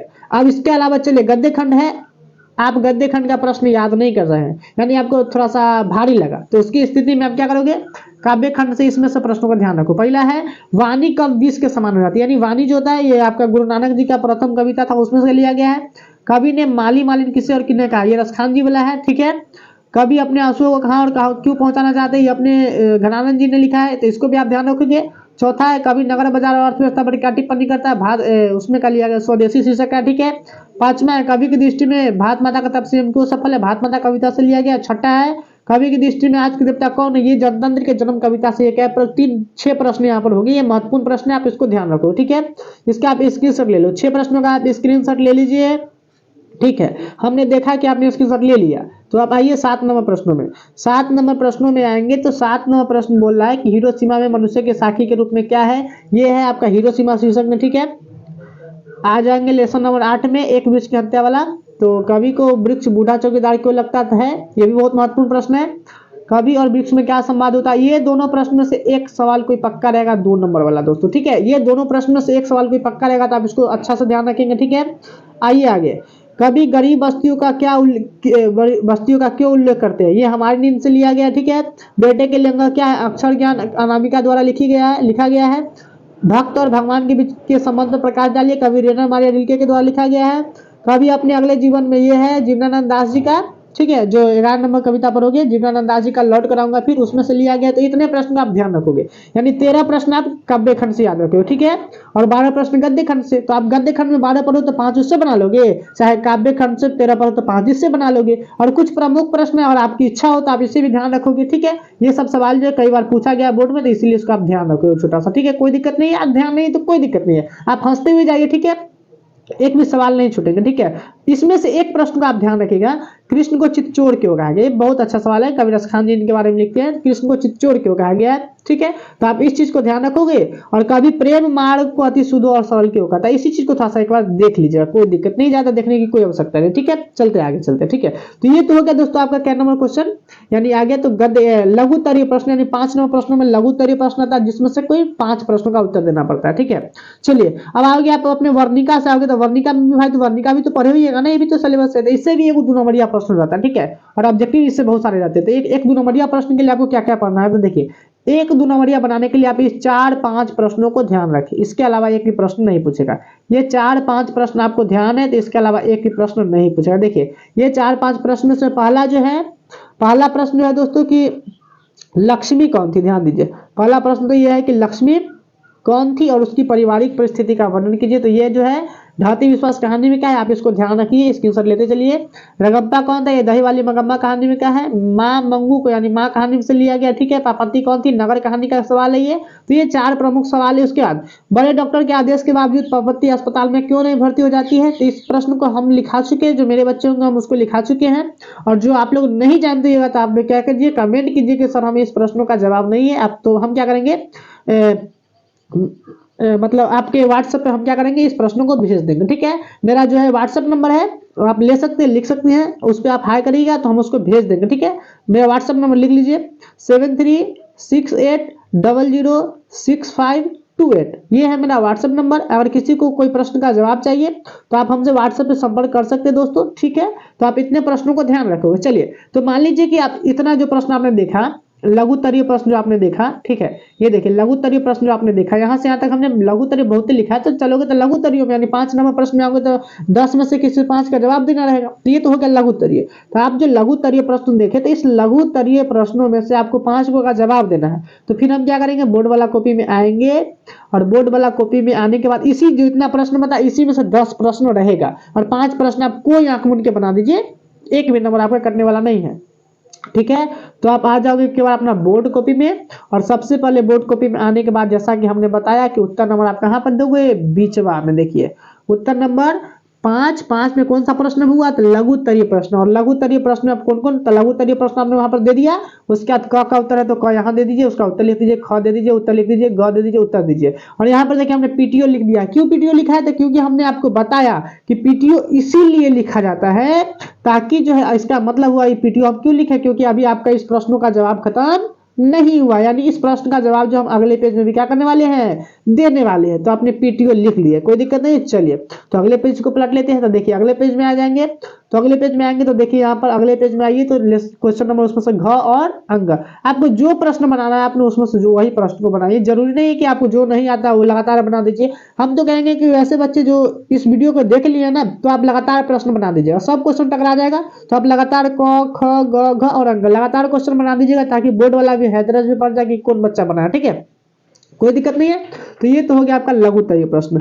अब जो है दोस्तों यहाँ पर आपके पास प्रश्न पेज तो इतना सारा बच गया, तो आप कहो कि हम इसमें शुरू कर दें, अरे भाई ज्यादा पेज नहीं बचल है, उसके लिए कोई दिक्कत नहीं है। क्योंकि आप 5 नंबरिया प्रश्न लिखोगे तो उसको पूरा कम से कम 1 पेज प्लस लिखना पड़ेगा, और 1 पेज पूरा पूरा कम से कम तो लिखना ही पड़ेगा। तो इसमें तो प्रश्न अटेगा नहीं, और नहीं अटेगा तो फिर पीटीओ लिखो। अच्छा है कि पीटीओ लिखने से अच्छा है कि हम क्या करेंगे, नए प्रश्नों को डायरेक्ट नए पेज में शुरुआत करेंगे। ठीक है, तो आप जाओगे प्रश्न संख्या 6 में, तो प्रश्न संख्या 6 में जाओगे तो प्रश्न संख्या 6 जो है आपसे बोलेंगे कि क्या कीजिए, व्याख्या कीजिए या फिर सारांश लिख दीजिए। ठीक है, तो कल्पना करते हैं कि हम मान लीजिए एक प्रश्न लिए है कि व्याख्या करने के लिए, व्याख्या देखिए, व्याख्या की जगह आपसे पूछ सकता है, ये जो व्याख्या है, व्याख्या की जगह आपसे पूछ सकता है अर्थ स्पष्ट करे। ठीक है, अर्थ स्पष्ट करे, भावार्थ लिखे। ठीक है, तो आपसे कुछ भी लिख सकता है, भावार्थ लिख दीजिए, कोई दिक्कत नहीं है। ठीक है, या फिर सारांश लिख दीजिए, कभी कभी सारांश भी पूछ लेता है, इसका डिस्कस हम वीडियो के आगे करेंगे। ठीक है, तो इस प्रकार से आपसे प्रश्न पूछेंगे। ठीक है ना, चलिए, तो और कल्पना कीजिए कि आपसे यहाँ पर क्या पूछा, बोल रहा है कि व्याख्या कीजिए। अब व्याख्या करने में मान लीजिए कि आपको एक प्रश्न दे दिया, स्वर्ण सस्य पर पद तल लुंठित, धरती सा सहिष्णु मन कुंठित। ये जो प्रश्न है, ये जो पंक्ति है दोस्तों, सबसे पहले आप देखिए, हमको व्याख्या करने के लिए एक पंक्ति जो है वो कविता से रहेगा। ठीक है, ये फिक्स है, और दूसरी पंक्ति जो है वो आपके कहानी या निबंध वगैरह जो भी गद्य खंड है उससे एक पंक्ति रहेगा। ठीक है, तो हमको सबसे पहले कविता वाला ही बना लेना, ये आसान होता है, आप तुरंत इसको बना लोगे, समझ जाओगे एक बार में। ठीक है, तो इसको जो बनाने के लिए हम लोग विधि का प्रयोग करते हैं जिसका नाम है अस्पष्टीकरण विधि। कौन सा विधि दोस्तों, अस्पष्टीकरण, एक विधि का प्रयोग करते हैं जिसका नाम होता है स्पष्टीकरण। इस विधि में हम लोग क्या करते हैं दोस्तों, ध्यान दीजिए, इस विधि में हम लोग सबसे पहले करेंगे कि सबसे पहले इस पंक्ति को देखेंगे कि पंक्ति किस कविता से लिया गया है। ठीक है, तो हम लोग और कविता की पंक्ति तो एक तो फिक्स है कि कविता की आएगी, तो सबसे पहले हम लोग वहां पर कविता लिख लेंगे। ठीक है ना, जो बच्चियां देख रही है और जो बच्चे देख रहे हैं, हमारी बच्चियां यानी हमसे जो बहुत बच्चे पढ़े हैं वो सभी बच्चे और देख रहे हैं, या फिर कोई अदर बच्चे हैं जो नहीं पढ़े हैं, तो वो सब ध्यान से समझिए पहले। ठीक है, इस बात को समझिए, स्पष्टीकरण विधि का प्रयोग करेंगे, और ध्यान देना है कि सबसे पहले आपको पहचानना है कि जो पंक्ति दिया गया वो किस कविता की पंक्ति, ये चीज आपको ध्यान में हो गया। आप इस चीज को ध्यान रखोगे तो आपको 1 नंबर क्लियर हो गया। ठीक है, कविता लिख करके उस कविता का नाम आप क्या कर दीजिए, लिख दीजिए कि फलना कविता की पंक्ति है। दूसरी में आ जाइए तो उस कवि का नाम लिख दीजिए। आप कोई ना कोई कविता लिखा, स्पष्ट करना है आपको। पहले तो आपने यह स्पष्ट किया कि फलना कविता का है, तो आपने कविता लिख दिया। दूसरी बार आपने यह स्पष्ट करना है कि उस कविता को किसने लिखा है, तो आप जैसे ही इस चीज को स्पष्ट करोगे तो आपका 1 और 1 क्या नंबर हो गया, 2 चीज का। और एग्जामिनर आपसे यही चीज देखेगा। ठीक है, कि आप स्पष्ट कर दिए, इसका मतलब आपको इतना ध्यान में कि किस कविता की पंक्ति कौन लिखा है, तो आप तो निश्चित रूप से उसका अर्थ जानते होइएगा। ये चीज एग्जामिनर, ये दोनों चीज देखा एग्जामिनर, और आंख मुन करके आपका जो है 5 नंबर जो है यहाँ पर बैठा देगा, कहेगा बच्चा बड़ी तेज है, इंटेलिजेंट बच्चा है। ठीक है, चलिए, तो इसके लिए फिर क्या करेंगे, प्रश्न में आपके यहाँ पर दिया था व्याख्या करें, तो हमने यहाँ पर उसके बाद तीसरा स्टार एक लाइन स्किप करके लिखना है व्याख्या, और व्याख्या में आपको ये चीज सभी जगह लिखना, ध्यान रखिएगा। प्रस्तुत पंक्ति हमारे पाठ्य पुस्तक, देखिए हम यहाँ पर दिगंत लिख दिए थे मिस्टेक से, ये 12th के लिए था, मतलब मिस्टेक से लिखा गया था। तो प्रस्तुत पंक्ति हमारे पाठ्य पुस्तक गोधूली भाग 2 के काव्यखंड शीर्षक भारत माता कविता से लिया गया है। ठीक है, या फिर भारत माता कविता से संकलित है, जिसके रचनाकार प्रसिद्ध छायावाती कवि सुमित्रानंदन पंत जी। ठीक है, जिसके रचनाकार जो है हमने वहां पर क्या कर दिया, लिख दिया। ठीक है, कोई दिक्कत नहीं, इतना काम आपको हर जगह करना है। ठीक है, इस पंक्ति के माध्यम से कवि भारत माता की दुर्दशा के साथ भावपूर्ण यथार्थ चित्रण प्रस्तुत किया है, और कवि कहते हैं, ये चीज देखिए, सबसे पहले आपको क्या करना है, कविता की पहचान कर लिए। ठीक है, कविता की पहचान करें, 1 नंबर। दूसरी बात, कवि की पहचान करना है तो कवि की पहचान करिए, 2 नंबर, कोई दिक्कत नहीं। ठीक है, अब प्रश्न में कल्पना कीजिए व्याख्या पूछा, वहां पे पूछे अर्थ स्पष्ट करें तो हम यहाँ पर अर्थ लिख देते, वहां पर बोलता है कि भाव स्पष्ट कीजिए तो हम भाव लिख देते, जो पूछता प्रश्नों में हम व्याख्या करते उसी चीज को वहां पर क्या करते, लिख देते। तो हमसे व्याख्या पूछा तो हमने व्याख्या लिख दिया, और व्याख्या में हमें यही चीज सब जगह लिखना है, प्रस्तुत पंक्ति हमारे पाठ्य पुस्तक गोधूली भाग 2 के। अब मान लीजिए कि कविता का पंक्ति नहीं, कहानी का पंक्ति, तो लिख दे कि गद्य खंड, कहानी गद्य खंड, तो गद्य खंड शीर्षक, अब किससे लिया गया तो उसका नाम लिख देते, शीर्षक फलना से लिया गया है, फलना निबंध या फिर फलना कहानी से लिया गया है, जिसके रचनाकार हिंदी के महान कवि या फिर महान कहानीकार या फिर महान निबंधकार जो होता उसका नाम लिख देते। ठीक है, अब देखिए उसका नाम लिखने के बाद इस पंक्ति के माध्यम से कवि क्या बताया है, उस छोटा चीज को संक्षेप में वहां पर आप दे दीजिए। तो इस पंक्ति के माध्यम से कवि भारत माता की दुर्दशा का भावपूर्वक यथार्थवादी चित्रण करते हुए कहते हैं, इस चीज को इस पंक्ति में उन्होंने बताया तो हमने वहां पर लिख दिया है। और कहते हैं के बाद एक योजक लगाना, योजक लगाने के बाद नीचे से इन्वर्टेड कॉमा शुरू करके उस जो पंक्ति था, इस पंक्ति का यहाँ पर क्या लिख देना है, आपको अर्थ लिख देना है। तो ये अर्थ हुआ 2 नंबर का, ये चीज हुआ एक 3 नंबर का, 2 नंबर आपका उधर मिलेगा। टोटल क्या नंबर हो गया आपका, 5 नंबर हो गया। तो देखिए हमने इस प्रकार से लिखा, इसका आप एक स्क्रीनशॉट ले लीजिए और समझ लीजिए। ठीक है, चलिए एक महत्वपूर्ण प्रश्न और ये था, दूसरा नंबर प्रश्न जो था महत्वपूर्ण है कि दैन्य जरित अपलक नत चित्र, ये पंक्ति जो ये भी भारत माता कविता से ही लिया गया है। तो ये दोनों पंक्ति का आप जो है ध्यान रखोगे, ये बहुत महत्वपूर्ण है, एग्जाम में पक्का है कि उम्मीद है इस बार हम 95% यानी बोला तो 100% नहीं कहेंगे। क्यों क्यों 100% कहें, कहीं नहीं टकराया तो फिर दिक्कत हो जाएगा। लेकिन हाँ 95% कह रहे हैं दोस्तों कि ये जो प्रश्न है 95% ध्यान रखिए कि ये जो प्रश्न है आपके बोर्ड एग्जाम में आने का बहुत बहुत चांस है। ठीक है, 95% चांस है कि ये दोनों प्रश्न में से या तो ये प्रश्न रहे या फिर ये प्रश्न है, दोनों में से कोई एक प्रश्न जरूर रहेगा। ठीक है, चलिए तो 2 नंबर प्रश्न जो था उसमें हमने क्या लिखा, तो कविता की पहचान कर लिया, भारत माता कविता से लिया गया था और कवि की पहचान कर लिया। और जैसा कि हमने ऊपर बताया कि व्याख्या रहे तो व्याख्या लिखेंगे और भावार्थ रहे तो भावार्थ लिखेंगे। तो प्रश्न में भावार्थ पूछ रहा था। ठीक है, तो हमने वहां पर क्या लिख दिया, भावार्थ लिख दिया। और भावार्थ लिखने के बाद हमने देखिए तो कविता भावार्थ लिख दिया। अब वही बात वही चीज लिखे, प्रस्तुत पंक्ति हमारे पाठ्य पुस्तक से फलना फलना जगह से लिया गया, फलना जी इसके रचनाकार हो गए। ठीक है, और इस पंक्ति के माध्यम से कवि क्या चीज बताना चाहे वो चीज हम लिख दिए और योजक लगा करके इन्वर्टेड कॉमा में उसका हमने क्या लिख दिया है, आंसर लिख दिया। और फुल स्टॉप के बाद यहाँ जो इन्वर्टेड कॉमा लगाए थे दोस्तों, तो यहाँ पर इन्वर्टेड कॉमा देना पड़ता है, यानी है के बाद यहाँ पर आपको इन्वर्टेड कॉमा देना पड़ता है। ठीक है, तो इस तो चलिए दोस्तों अब जो है दीर्घ उत्तरीय प्रश्न जो था व्याख्यात्मक प्रश्न, उससे संबंधित कुछ प्रश्न था दोस्तों। तो उससे संबंधित कुछ प्रश्न है, देखिए इस प्रश्न को हमने काफी अच्छा तरीका से ऊपर बता दिया है कैसे आपको व्याख्या करना। ठीक है, तो दोनों प्रश्नों का आप किस प्रकार से कोई एक प्रश्न का व्याख्या कर लोगे। ठीक है, चलिए तो व्याख्यात्मक रूप से कुछ महत्वपूर्ण प्रश्न आप इसको ध्यान रखोगे। ठीक है, उसमें जो सबसे प्रथम प्रश्न है उसका नाम है हुंकारों से महलों की नींव उखड़ जाती है। दोस्तों देखिए ये जो प्रश्न है आपको जनतंत्र के जन्म कविता से लिया गया। ठीक है, रामधारी सिंह दिनकर जी लिखे हैं, तो आप उसको वहां पर कर लोगे। ठीक है, कवि में लिख दे, कविता लिख दोगे जनतंत्र का जन्म, कवि लिख दोगे रामधारी सिंह दिनकर और उसका पूरा व्याख्या है तो व्याख्या करके वहां पर लिख करके और स्पष्ट करते हुए उसका जवाब दे दोगे। ठीक है, चलिए प्रश्न संख्या दूसरा है कुछ क्षण का वह उदयास्त। ये जो है हिरोशिमा कविता से लिया गया। ठीक है, जिसके कवि जो है अज्ञे जी है। ठीक है, तो आप वहां पर कविता हिरोशिमा लिख दोगे और कवि अज्ञे जी लिख दोगे और फिर व्याख्या कर लोगे। ठीक है, धूप में, बारिश में, सर्दी में, गर्मी में, ये एक विश्व की हंता कविता से लिया गया। ठीक है, चलो उसी प्रकार से मैं तुम्हारा वेश हूँ तुम्हारी वृत्ति हूँ, ये जो है मेरे बिना तुम प्रभु कविता से लिया गया है, जिसके कवि रेना मारिया रिल्के जी। ठीक है, चलिए उसके बाद आ जाइए, उसके बाद आइएगा तो हो जाएगा आपका प्रश्न संख्या जो 5 है। वो प्रश्न बोल क्या रहा है कि गरीब बस्तियों में भी धमाके से हुआ देवी जागरण लाउड स्पीकर पर। ठीक है, इसके कवि जो होंगे ब्रेन डंगवाल जी शायद होना चाहिए, हाँ शायद वही होंगे। ठीक है, चलिए तो कविता में लिख दीजिएगा क्या चीज लिखिएगा, तो हमारी नींद, और कवि लिख दीजिएगा ब्रेन डंगवाल जी। ठीक है, चलिए एक चीज ध्यान दीजिए दोस्तों कि आपके बोर्ड परीक्षा में, ठीक है, आपकी बोर्ड परीक्षा में अगर व्याख्यात्मक प्रश्न इस रूप से ना रहे तो व्याख्यात्मक प्रश्न के स्थान में देखो यहाँ पे क्या चीज दे सकता है कि गुरु नानक या रसखान या घरानंद का जो छंद है या फिर पद्य है उस दोनों में से कोई एक पद पूरा दे देगा और उसका आपसे भावार्थ पूछ लेगा। तो बस वहां पर भी वही काम करना। ठीक है, सबसे पहले व्याख्या कवि का नाम लिख देंगे, कविता का नाम लिख देंगे और उसके बाद अर्थ जो पूछे, भाव पूछे, अर्थ पूछे, जो पूछे उस चीज को लिख करके हम उसके बारे में पूरा चीज स्पष्ट कर देंगे। ठीक है, कोई दिक्कत नहीं है। चलिए आपको वहां पर पूरा में पूरा नंबर मिल जाएगा। ठीक है, इसके अलावा कुछ प्रमुख प्रश्न जो है देखिए, काशी संस्कृति की पाठशाला, ये लेसन नंबर है आपका 11 नंबर लेसन का। ठीक है, चैप्टर का नाम है नौबत खाने में इबादत। ठीक है, यतीन्द्र कुमार मिश्र जी लिखा है जिसमें बिस्मिल्लाह खान का जीवन परिचय दिया गया। ठीक है, तो आप उसको जाकर के देख लीजिएगा।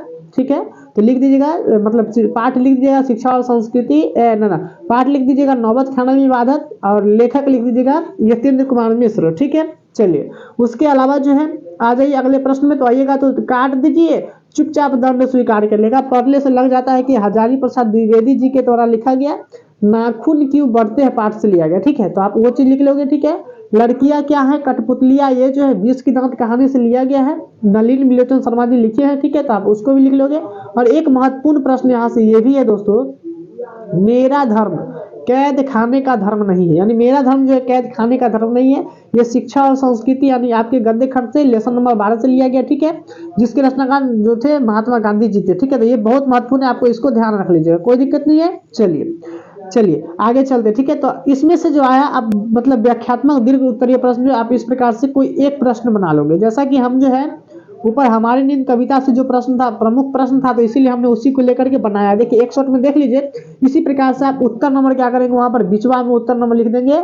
उत्तर नंबर लिखने के बाद कवि कविता लिख देंगे और उसके बाद व्याख्या लिख देंगे और व्याख्या लिखने के बाद पूरा अर्थवा क्या कर देंगे, लिख देंगे। तो इस प्रकार से आप वहां पर अपना आंसर दे देंगे। ठीक है, इसका स्क्रीनशॉट ले लीजिए ताकि आपको उसमें कोई दिक्कत ना हो। चलिए एक चीज छोटा सा ध्यान दीजिए आप लोग कि कभी कभी क्या हो सकता है एग्जाम में व्याख्यात्मक प्रश्न ना दे दे। ठीक है, व्याख्यात्मक प्रश्न न दे, और व्याख्यात्मक प्रश्न न दे करके जैसे हम एक प्रश्न लिए हैं, पूछ दे कि बताइए शिक्षा और संस्कृति पाठ के क्या करना है आपको, सारांश देना। क्या देना है आपको, सारांश। अगर व्याख्यात्मक प्रश्न न दे के सारांश पूछ दे तो फिर वैसी स्थिति में हम क्या करेंगे, तो भी कुछ नहीं करना, बहुत ये और आसान होता है। ठीक है, उसी प्रकार से हम क्या लिखेंगे, तो यहाँ पर आंसर लिख देंगे, यानी उत्तर नंबर दे देंगे। और ये जो प्रश्न होगा हमेशा अथवा में रहेगा, तो उत्तर नंबर 6 6 का क नहीं बना रहे थे हम, क का अथवा बना रहे थे, तो दे देंगे अथवा। ठीक है, और अथवा लिखने के बाद हम एक छोटा सा टॉपिक बना लेंगे, एक छोटा सा टॉपिक बनाना है जिसका नाम होता है प्रसंग। देखिए इस टॉपिक का नाम क्या होता है, प्रसंग। इस प्रसंग में हम लोग क्या करेंगे, जो व्याख्यात्मक प्रश्न में जो व्याख्या में हम लोग लिखते थे ना, उसी चीज को इसमें लिख देना है। यानी इसमें क्या लिखेंगे, तो प्रस्तुत पाठ, यानी कोई पाठ के बारे में लिखना है, प्रस्तुत पंक्ति नहीं है, केवल पाठ कर देना। ठीक है, कोई दिक्कत नहीं है।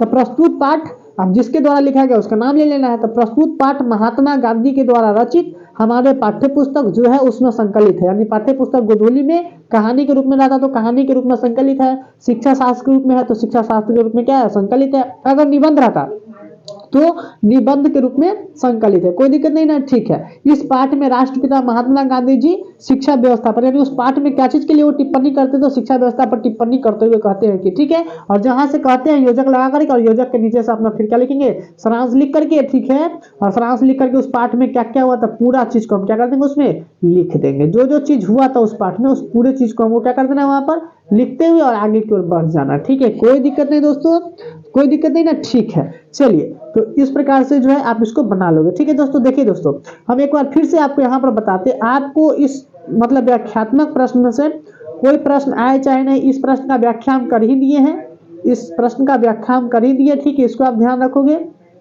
चलिए उसके अलावा जो है एक प्रश्न आप ये वाला ध्यान रखोगे, कोई दिक्कत नहीं। और ये वाला बस इस 3-4 सवाल को याद रख लो, और ये 4 नंबर प्रश्न में ध्यान रखना, मतलब इसका व्याख्या कर लेना। 4 नंबर ये 4 सवाल ये हो गया और 2 सवाल ऊपर। आप छोटे से छोटे एग्जाम जाते हो देने के लिए तो उसके लिए पूरा पोथा पोथा रट जाते हो, है ना। और ये जो हम कुछ 9 प्रश्न या फिर 4 प्रश्न जब स्पष्ट कर दे कि इसी में से आएगा, तो इस 4 को नहीं रख सकते हो, कुछ नहीं, इसको रख लीजिएगा। ठीक है, अगर जिस बच्चे से 9 बने, मान लीजिए कि इसका आपका आंसर नहीं पता होगा, ठीक है, चाहे जो नहीं पढ़ेंगे, तो फिर आप क्या करिएगा, कमेंट कीजिएगा, हम क्या करेंगे आपको अपना वहां पर आपको जवाब दे देंगे। या फिर हमारे व्हाट्सएप नंबर लिख लीजिए, व्हाट्सएप नंबर 7368006528। ठीक है, इस व्हाट्सएप नंबर पे आप हाय भेज करके, आप अपना पता भेज करके, कहां से अपना नाम वगैरह लिख करके, ठीक है, और भेज दीजिएगा। ठीक है, और आपको इस वीडियो में से जो प्रश्न है, प्रमुख व्याख्यात्मक प्रश्न या फिर कोई अन्य प्रश्न है, उस प्रश्नों के कौन से प्रश्न का जवाब चाहिए, आप उस प्रश्न संख्या लिख करके या फिर प्रश्न लिख करके आप उसका जवाब हमसे हाथों हाथ पा सकते हैं दोस्तों। ठीक है, कोई दिक्कत नहीं दोस्तों। चलिए आगे चलते हैं, तो इसको आप बना लीजिएगा। ठीक है, कोई दिक्कत नहीं होना चाहिए। आगे चलिए, ठीक है, आगे चलते हैं। चलिए, तो हमने उस प्रश्न को अपने कॉपी में इस प्रकार से बना दिया, और कभी कभी हम आपको बता भी दिए कि कभी कभी हमारा सारांश पूछ ले तो सारांश भी आप इस प्रकार से बना दोगे, कोई टेंशन की बात नहीं। ठीक है, चलिए अब आगे आओगे, तो आगे आओगे दोस्तों, तो फिर सबसे एक पेज आगे पलट लेना है और उसका लिख देना उत्तर समाप्त हो गया। यानी हम जो दे रहे थे आपका प्रश्नों का उत्तर जो दे रहे थे शिक्षक महोदय, आपने जितना प्रश्न हमसे पूछा उतना प्रश्नों का उत्तर हमसे समाप्त हो गया। आप उसको संकेत कर रहे हो कि अब आगे हम लिखे भी नहीं कि हमसे उत्तर समाप्त हो गया, तो कहां से लिखे, तो इसके लिए आपको एक पेज में उत्तर समाप्त हो गया देना पड़ेगा। ठीक है दोस्तों, चलिए तो इस प्रकार से आप अपने बोर्ड परीक्षा में कॉपी को तैयार कर लेना। ठीक है, चलिए अब तो आप कॉपी तैयार कर ली, तो देखिए अब आप जो कॉपी तैयार कीजिए, आपका कॉपी कितना बेहतरीन लग रहा है देखने में। देखिए सबसे पहले हमने उत्तर नंबर 1 लिए, उत्तर नंबर 1 का पूरा गद्यांश का आंसर हमारे एक पेज में बट गया। एक पेज हमको 10 नंबर दे के जाएगा, आप जितना नंबर दे वो आगे तो चेक कर लेंगे। ठीक है, चलिए फिर आइए प्रश्न संख्या दूसरा में है, तो प्रश्न संख्या दूसरा में उत्तर का प्रश्न था, उत्तर का हम ख बनाए 2 नंबर का, तो हमने ख दे दिया। कौन सा प्रश्न था, तो गद्यांश, तो हम यहाँ पे क्या दे दिए, गद्यांश दे दिए। चलिए अब गद्यांश देने के बाद इसका उत्तर देख लिए,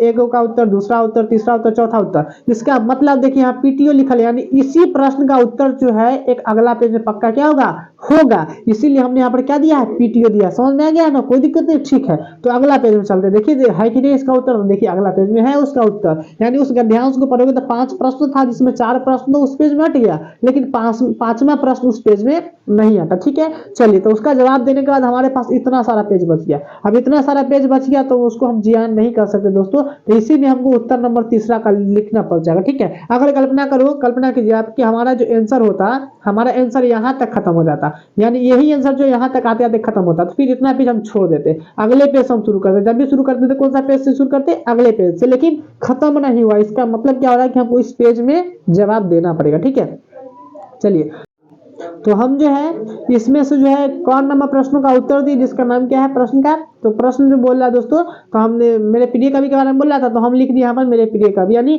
उत्तर नंबर 3 लिख देना। क वाला क्या था, तो निबंध हम क का लिख रहे, क लिख दिए, मेरे प्रिय कवि लिख देना, ठीक है।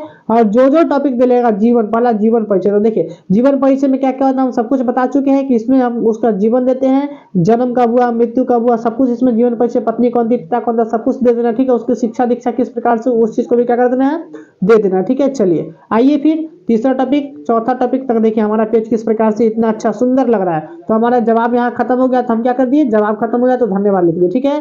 फिर अगले प्रश्न की ओर चले गए, तो हमारा प्रश्न था आवेदन पत्र वाला, तो आवेदन पत्र भी एक पेज में जाएगा। देखिए यहाँ पर जो थोड़ा भद्दा लगता है, क्या भद्दा लग रहा है, आपके बोर्ड में जाओगे तो इसमें लाइनिंग जो है ना 21 या 20 लाइन होगा इस पूरे पेज में, लेकिन बोर्ड वाला पेज में आपके 26 लाइन रहेगा, जिसमें आपको यहाँ तक आते आते अट जाएगा, नीचे 3-4 लाइन छूट जाएगा, तो अच्छा लगेगा, ठीक है। इसमें जो है थोड़ा सा मिस्टेक वाला कॉपी बन चुका है, कोई दिक्कत नहीं है, चलिए खैर कोई दिक्कत नहीं है। आगे आ जाइए, आगे आओगे तो आप लघु उत्तरीय प्रश्न बनाए थे 2 पेज में 5 में, तो देख लीजिए आपने इस प्रकार से प्रश्न ऊपर बनाया है, ठीक है। और इस प्रकार से प्रश्न बनाने के बाद आप दीर्घ उत्तरीय में आए थे, तो दीर्घ उत्तरीय प्रश्न 1 नंबर बनाए थे, और अंत में आपने उत्तर समाप्त हो गया दिया था, दे दिया था ना, देख लीजिए। 100 में फिर से देखिए, आप जो कॉपी तैयार की आपने इसी प्रकार से क्या कॉपी तैयार किया है, ऊपर आंसर लिखते आए हैं, 1 नंबर का 1 पेज में दिए, दूसरा नंबर का नहीं आता तो पीटीओ देकर के आगे आ गए, और आगे आए तो फिर तीसरा नंबर का सवाल उसी में से शुरू कर दिए। आते आते हमारा चौथा पेज में आंसर समाप्त हो गया, 5वां पेज में एक नया पेज का आंसर दे दिए, 6ठा पेज में लघु उत्तरीय में चले, 7वां पेज लघु उत्तरीय खत्म हो गया, 8वां पेज में हम दीर्घ उत्तरीय दे दिए, और 9वां पेज में हमारा उत्तर समाप्त हो गया। तो 9वें पेज में हमारा उत्तर समाप्त हो गया। अब बहुत बच्चे कहेंगे कि सर जी हमको तो 20 पेज मिलता है, भर में नहीं गया। अरे देखो सटीकता को महत्व दो, ना कि आलतू फालतू चीज लिख करके पेज भर देना कोई बहादुरी वाली बात नहीं है।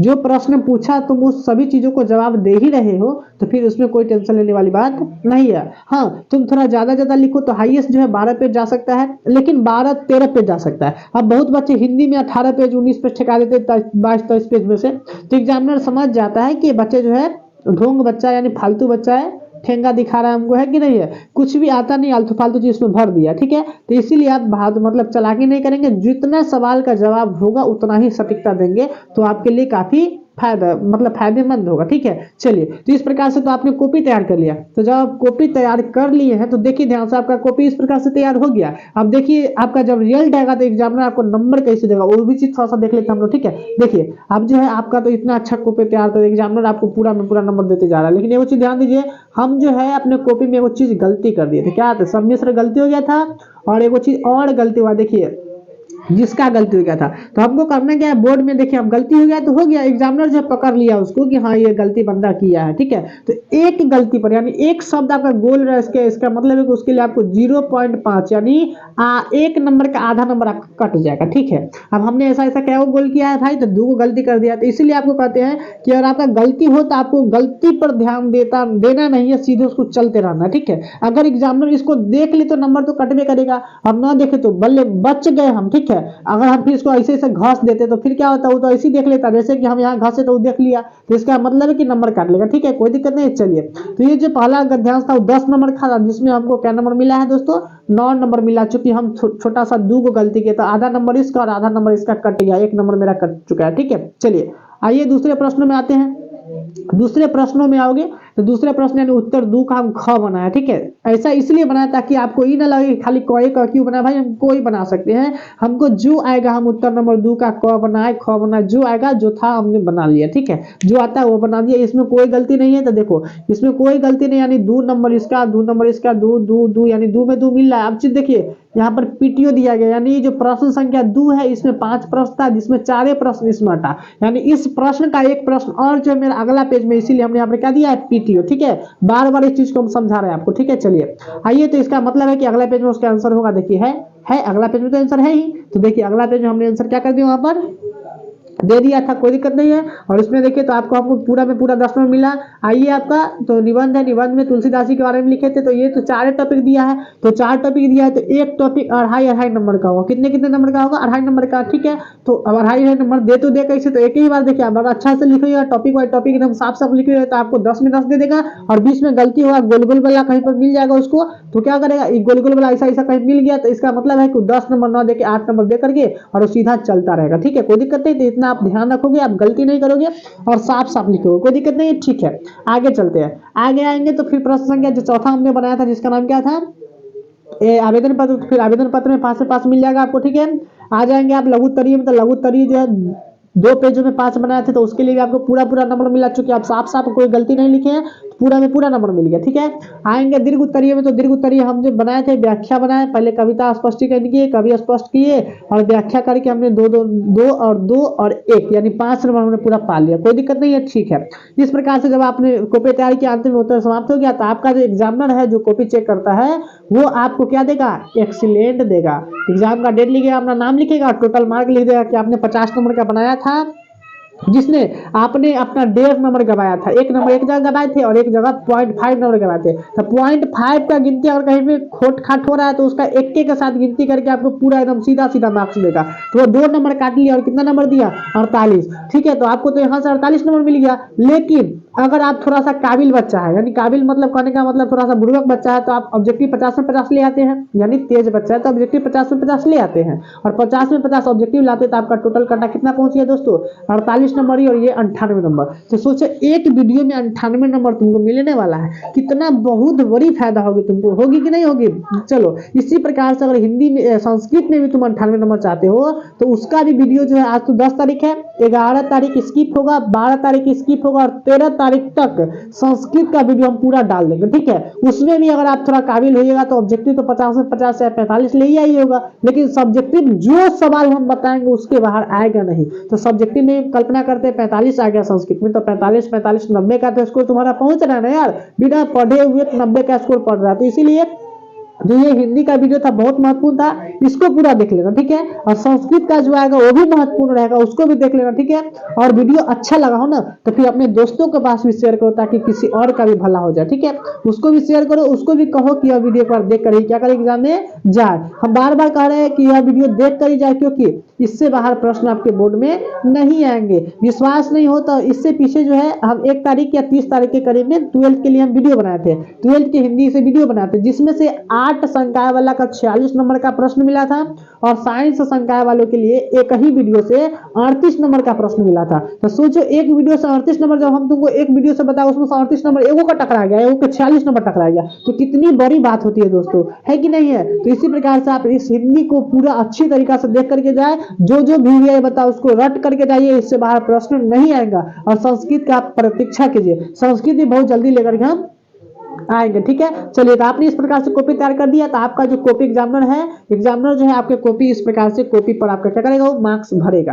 आपको कितना मार्क्स आ गया है, 48 नंबर आपका वो भर देगा, ठीक है। चलो दोस्ती, आप जो दोस्तों आप देखो थैम्बल में जो है आपने देखा कि प्लस में हम दे दिए थे कि कॉपी भी बोर्ड में कैसे लिखना है, कॉपी कैसा होता है। तो अब चलिए हम चर्चा करते हैं कि कॉपी कैसा होता है। देखिए, आप जब बोर्ड में जाओगे ना, तो आपका कॉपी जो होगा इसी प्रकार से आपका यहाँ पर जो है फोटो लगल होगा, यहाँ पर जो है आपका क्या लगल होगा, फोटो लगल होगा, ठीक है। और इसमें देखिए 3 खंड होगा, कॉपी में एक खंड इधर हो गया, दूसरा खंड और तीसरा खंड, यानी टोटल आपके कॉपी में 3 खंड होंगे, ठीक है। तो सेम कॉपी है आपका, बोर्ड में सेम कॉपी है, ठीक है। उसका कलर खाली रेड रहेगा, ठीक है। तो सेम कॉपी है, तो आप देखिए उस कॉपी में करना क्या होगा आपको। देखिए सबसे पहले आप इसको जूम करोगे तो देखिए जो खंड वह है, खंड 1 है, खंड नंबर 1, देखिए खंड 1 यानी बायां भाग, मध्य भाग और उधर जाइएगा तो दायां भाग। तो बायां भाग में आपको करना क्या रहता है दोस्तों, देखिए सबसे पहले स्पष्ट रूप से लिख दिया है कि इस भाग में परीक्षार्थी 1 से लेकर 4 तक ही भरना, यानी इसमें आपको केवल 1 से 4 तक ही भरना रहेगा। यानी पहला आप जिस विषय का एग्जाम दे रहे उसका नाम भर दीजिए, उत्तर देने का माध्यम हिंदी होगा या फिर अंग्रेजियों का, सो भर दीजिए, ठीक है। और इसके अलावा आपका जो प्रश्न भी मिला उस प्रश्न पत्र का सेट क्या इसमें भर दीजिए, और जो सेट होगा उसको उसी के सामने क्या कर देना है, गोल कर देना है, कोई दिक्कत नहीं, ठीक है। और चौथा आपको एक चीज और भरना, देखिए लेखक उपलब्ध कराया गया कि नहीं, यानी जो आप एग्जाम दे रहे हो उसमें लिखने वाला उपलब्ध कराया गया है कि नहीं। यानी एग्जाम तो आप खुद दे रहे हैं, तो इसका मतलब आप नहीं में टिक कर दोगे। अगर आप एग्जाम नहीं दे रहे हो, आपके बदला कोई और दे रहा है, तो इसका मतलब उसमें यस करना पड़ेगा, कोई दिक्कत नहीं है, कोई दिक्कत नहीं है, ठीक है। चलिए तो अब फिर आगे चलते हैं। और इसके बाद जो है 5 नंबर 6 नंबर 8 नंबर ये आपको नहीं भरना, ये बोर्ड की तरफ से भर करके आएगा, वहां पर सब प्रिंट रहेगा, कोई दिक्कत नहीं है। तो ये कॉपी का पहला भाग हो गया दोस्तों। तो उम्मीद करते हैं कि कॉपी के पहला भाग में आपको कोई दिक्कत नहीं हुआ, कोई दिक्कत नहीं ना है, कोई दिक्कत नहीं ना, एक बार जोर से बोलो कोई दिक्कत नहीं ना, ठीक है। हम सुन लिए कि आपने बोला कि हाँ कोई दिक्कत नहीं है। चलिए अब आते हैं अगले भाग में, ठीक है। अगले भाग में आएंगे, नहीं मध्य भाग में। तो मध्य भाग में आते हैं, तो मध्य भाग में जो है दोस्तों देखिए, मध्य भाग में आपको कुछ भी नहीं भरना है, ये सब आपका भरा हुआ रहेगा, ठीक है। इसके अलावा इस चीज को आपको टच भी नहीं करना है, कुल प्राप्तांक जो है जो टीचर होंगे जो कॉपी चेक करेंगे वो देंगे। यहाँ पर शब्दों में सब कुछ लिखेंगे, केंद्र का नाम लिखेंगे जहाँ पर आपका कॉपी चेक हुआ, ठीक है। और ये सभी चीज इसमें एग्जामिनर भरेगा, इसमें तुमको टच भी नहीं करना है, यानी जो मध्य भाग हो या मध्य भाग में हमें कुछ भी टच नहीं करना है। इतना समझ में आया? समझ में आया, ठीक है। समझ में आया तो फिर अब हम चलते अगले भाग की ओर। अगले भाग में आओगे तो जो आपका दाहिना भाग हुआ, ठीक है, आपका दाहिना भाग होगा। दाहिना भाग में जब आप आओगे तो दाहिना भाग देख लीजिए, यहाँ से लेकर के यहाँ तक आपका कौन सा भाग रहेगा? दाहिना भाग रहेगा। यही दाहिना भाग में आपको क्या करना है? तो कुछ इसमें भी भरना है। इसमें क्या बोल रहा है कि इस पूरे भाग में देखिए 9 से लेकर के 13 तक भरना है आपको, यानी 1 से लेकर के 8 तक जो आपका पूरा भरल रहेगा, ये पूरा टाइपिंग रहेगा, ये सब भरल रहेगा। अब जो है आपको 9वां यानी 9 नंबर जो यहाँ है, यहाँ से लेकर के और एक के बाद 13 नंबर यहाँ तक आपको भरना पड़ेगा, ठीक है। सबसे पहले आप इसमें क्या करोगे? तो आप परीक्षा की तिथि दे दोगे, जो प्रश्न सेट रहेगा उसको लेकर के उसी प्रकार यहाँ पर गोल कर दोगे, ठीक है। और जो प्रश्न मिलेगा उसके ऊपर एक क्रमांक लिखा रहेगा, प्रश्न क्रमांक यहाँ पर फटाफट भर दीजिएगा। वहां पर जाने के बाद आप समय बर्बाद नहीं कीजिएगा, इंतजार नहीं कीजिएगा कि हमको जो है शिक्षक बताएंगे। अरे सब कुछ सेम टू सेम रहेगा यार, यहाँ पर सीख लो, सब जाके वहां पर भर दो। एक बार में ना समझ में आए तो बार बार इस वीडियो को देख लो, 2 बार देख लो, ये सब कुछ दे लगेगा। एक बार शॉर्ट में फिर से बताएंगे इसको, ठीक है। चलिए यहाँ पर क्या करना, परीक्षार्थी का पूरा नाम बड़े अक्षर पे, अपना अंग्रेजी में पूरा नाम यहाँ पर लिखना है आपको, ठीक है। विषय का नाम लिख दीजिएगा अंग्रेजी में और यहाँ पर आप परीक्षार्थी अपना हस्ताक्षर कर दीजिएगा, ठीक है। इतना काम करने के बाद आपका पूरा कॉपी क्या हो गया है? तैयार हो चुका है। अब आप इसमें लिखना क्या कर सकते हैं? शुरू कर सकते हैं। यही आपका कॉपी था, ठीक है। चलिए देखिए एक बार देख लीजिए पहले भाग में क्या करना है। पहले भाग में आपको करना कुछ नहीं है, पहले भाग में आपको लेकर के 1 से लेकर के 4 तक भरना है, यानी आपको यहीं तक भरना है, इतना तक भर लेना है, ठीक है। जो जो हमने बताया उतना ही भरना है, ठीक है। आ जाइए दूसरे भाग में। दूसरे भाग में आएंगे, इसमें आपको टच भी नहीं करना। एक के बाद आप आएंगे तीसरे भाग में। तीसरे भाग में आएंगे तो आपको फिर यहाँ पर क्या करना रहेगा? तीसरे भाग में आप आएंगे तो लेकर के आपको 9 से लेना है, यानी 9 से आपको शुरू करना है, 9 से शुरू करना है, 9 से लेकर के आपको यहाँ तक भरना है, जैसा कि हमने आपको बताया है। कोई दिक्कत नहीं है, ठीक है दोस्तों। तो उम्मीद करते हैं दोस्तों यह तुम मतलब इस चीज को तुम अच्छी तरीके से समझ पाया, ठीक है। चलिए आगे चलते हैं। आगे तो आगे आने के बाद देखिए अब आपका तो कॉपी भी सब कुछ तैयार हो चुका है। अब एकदम आप अच्छा से एग्जाम दे लिए तो अब आपका रिजल्ट की बारी। जब रिजल्ट आएगा दोस्तों तब जो है रिजल्ट में आपको देखिए आपका जब रिजल्ट आएगा ना तो आप इतना खुश रहेंगे। क्यों खुश रहेंगे? क्योंकि आपका हिंदी का कांटा कितना रहेगा, अगर इस वीडियो देख के जाएंगे तो 98 टोटल कितना मिलने वाला है? 98 मिलने वाला है। संस्कृत में आ जाओगे, संस्कृत में इसी प्रकार से संस्कृत का वीडियो बनाएंगे और उसको भी देख के जाओगे तो 98 नंबर। अब दूगो जो है तुम सोच से पढ़े हो कि दूगो से 200 नंबर आ गया, तुम्हारे पिताजी इतना खुश होंगे, घर वाला इतना खुश होंगे। सोचो कितना अच्छा से बल्ले बल्ले सब मिठाई खा रहे होंगे, है कि नहीं है? बल्ले बल्ले होता रहेगा, तुम झूमता रहेगा कि वाह इतना आ गया। सर जी का वीडियो देखेगा सब टकराएगा। अरे भाई सब टकराएगा करेगा, है कि नहीं है? टकराएगा ही टकराएगा। तो इसीलिए जो बच्चे हैं जो नहीं पढ़े चाहे जो पढ़े उनके पास भी यह वीडियो शेयर कर दीजिए ताकि आपके साथ साथ किसी और का भी क्या हो जाए, भलाई हो जाए। ठीक है दोस्तों, चलिए आगे आते हैं, थोड़ा सा इसमें देख लेते हैं और उसके बाद जो है आपकी मेहनत पर डिपेंड करता है दोस्तों कि आप किस प्रकार से मेहनत किए और जिस प्रकार से मेहनत करेंगे अन्य विषय में उतना आ जाएगा आपका। यहाँ पर क्या आपकी एवरेज होने वाली वो आपके ऊपर तय करता है, आप अपना कितना एवरेज लाओगे, ठीक है। और आपका यहाँ पर डिवीजन जो है तो फर्स्ट ही रहेगा, ये तो फिक्स है। जब दो विषय में आप 100 नंबर भाई 80 95 नंबर ले आते कल्पना करते हैं तो आपका तो फर्स्ट आंख मूंद के हो ही गया। ठीक है, चलिए यहाँ पर हालांकि देखिए यह जो मार्कशीट है मेरा ही मार्कशीट है, मतलब मेरा ही मार्कशीट है, 10वां का मार्कशीट था तो हमने सोचा कि देख के बच्चों को बता देते हैं कि किस प्रकार से नंबर आएगा। ठीक है, अपना पर्सनल डाटा शेयर नहीं करना चाहिए इसीलिए हमने क्या किया यहाँ पर थोड़ा सा स्क्रैच कर दिया। ठीक है, यहाँ पर थोड़ा सा स्क्रैच कर दिया। ठीक है, कोई दिक्कत नहीं है। चलिए अब देखिए आप जो है स्कूल में सर जी को 10-10 रुपया 20 रुपया दे करके चॉकलेट खिला करके उनसे प्रैक्टिकल नंबर पूरा ले लीजिएगा। ठीक है, 40 नंबर में हमको 37 नंबर प्रैक्टिकल मिला। भाई 3 नंबर का महत्व होता है, स्कूल में टीचर दे देते उसका भला हो जाए किसी बच्चा का, लेकिन वो दे नहीं सकता। ठीक है, इस 3 नंबर के वजह से किसी का 400 छूट जाता है, किसी का 450 नंबर छूट जाता है, किसी का टॉप 10 में जाने से 1 नंबर छूट जाता है कि नहीं है। तो इस प्रकार से आप प्रैक्टिकल नंबर के लिए किसी प्रकार से प्रयत्न करके प्रैक्टिकल नंबर ले लोगे। ठीक है, चलिए इस फोटो में हम ही, हालांकि आप इस फोटो को नहीं देखिए, इस फोटो को देखिए। ठीक है, उसके बाद दोस्तों आपकी इंग्लिश किस प्रकार से है, आप किस प्रकार से इंग्लिश के लिए तैयारी करते हो, तो उसके बाद आपका इंग्लिश के लिए यहाँ मैटर करेगा। आपको जितना नंबर आएगा, मेरा तो 48 ही रह गया था, आपका इंग्लिश जितना स्कोर भागेगा कोई दिक्कत नहीं है दोस्तों। तो दोस्तों उम्मीद करते हैं कि यह वीडियो आपको अच्छा तरीके से समझ में आया होगा। अगर समझ में आया तो अपने अन्य साथियों के पास शेयर करें। ठीक है, हमारे चैनल को सब्सक्राइब करें और वीडियो को लाइक करके कमेंट से भर दीजिए कि सर आपने बहुत अच्छा इन्फॉर्मेशन दिया है। आप जो है मेरे पीछे वाला वीडियो भी देख लीजिए, उस वीडियो का भी रिव्यू जो है कितना बेस्ट गया था। 46 नंबर का प्रश्न और 38 नंबर का प्रश्न एक वीडियो से टकराया था। सोचो तो कितना महत्वपूर्ण वीडियो था और कितना महत्वपूर्ण वीडियो हम तुमको बताए हैं। ठीक है दोस्तों, तो इस वीडियो से एक भी प्रश्न बाहर नहीं आएगा, हम बार बार कह रहे हैं। ठीक है, तो इस वीडियो का अच्छा तरीका से आप लोग देख लीजिए, स्क्रीनशॉट लेकर तैयारी कर लीजिए और जो VVI बताया उसको आप ही अच्छा तरीका से तैयारी कर लेंगे। ठीक है दोस्तों, जल्द ही मिलेंगे हम संस्कृत के वीडियो के साथ। तब तक के लिए जय हिंद दोस्तों।